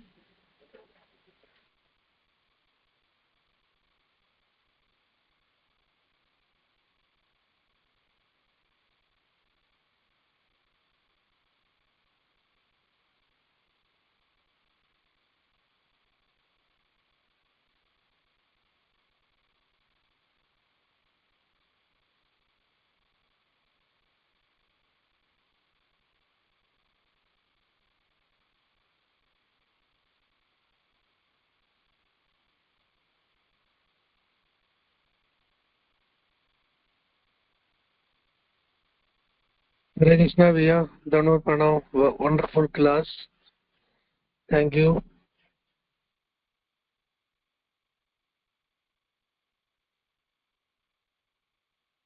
आप बोलिए प्रभु, हरे कृष्णा।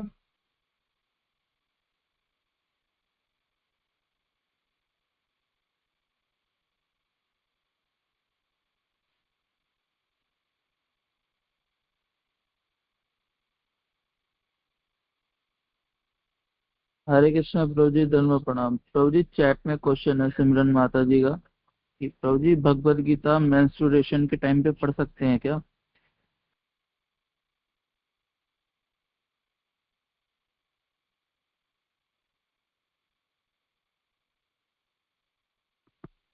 गीता कभी भी पढ़ सकते हैं, ठीक है।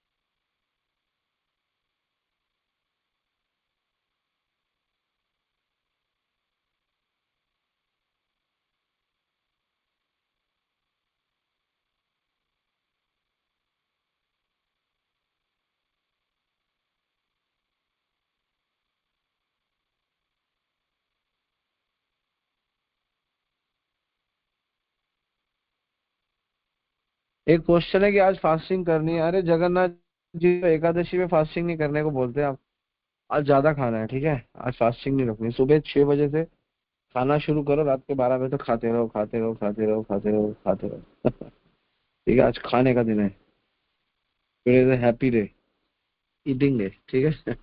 हरे कृष्ण। पारुल में टिपीवाड़ा में जाओगे ना आप लोग? हम लोग 4 बजे जाएंगे, यहाँ पश्चिम विहार में है। ग्रुप में डाल दिया है। ओके।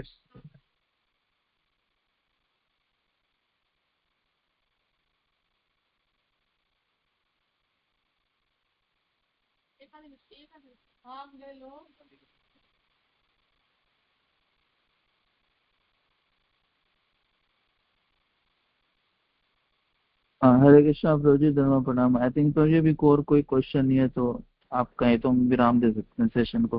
हरे कृष्णा, धर्म प्रणाम।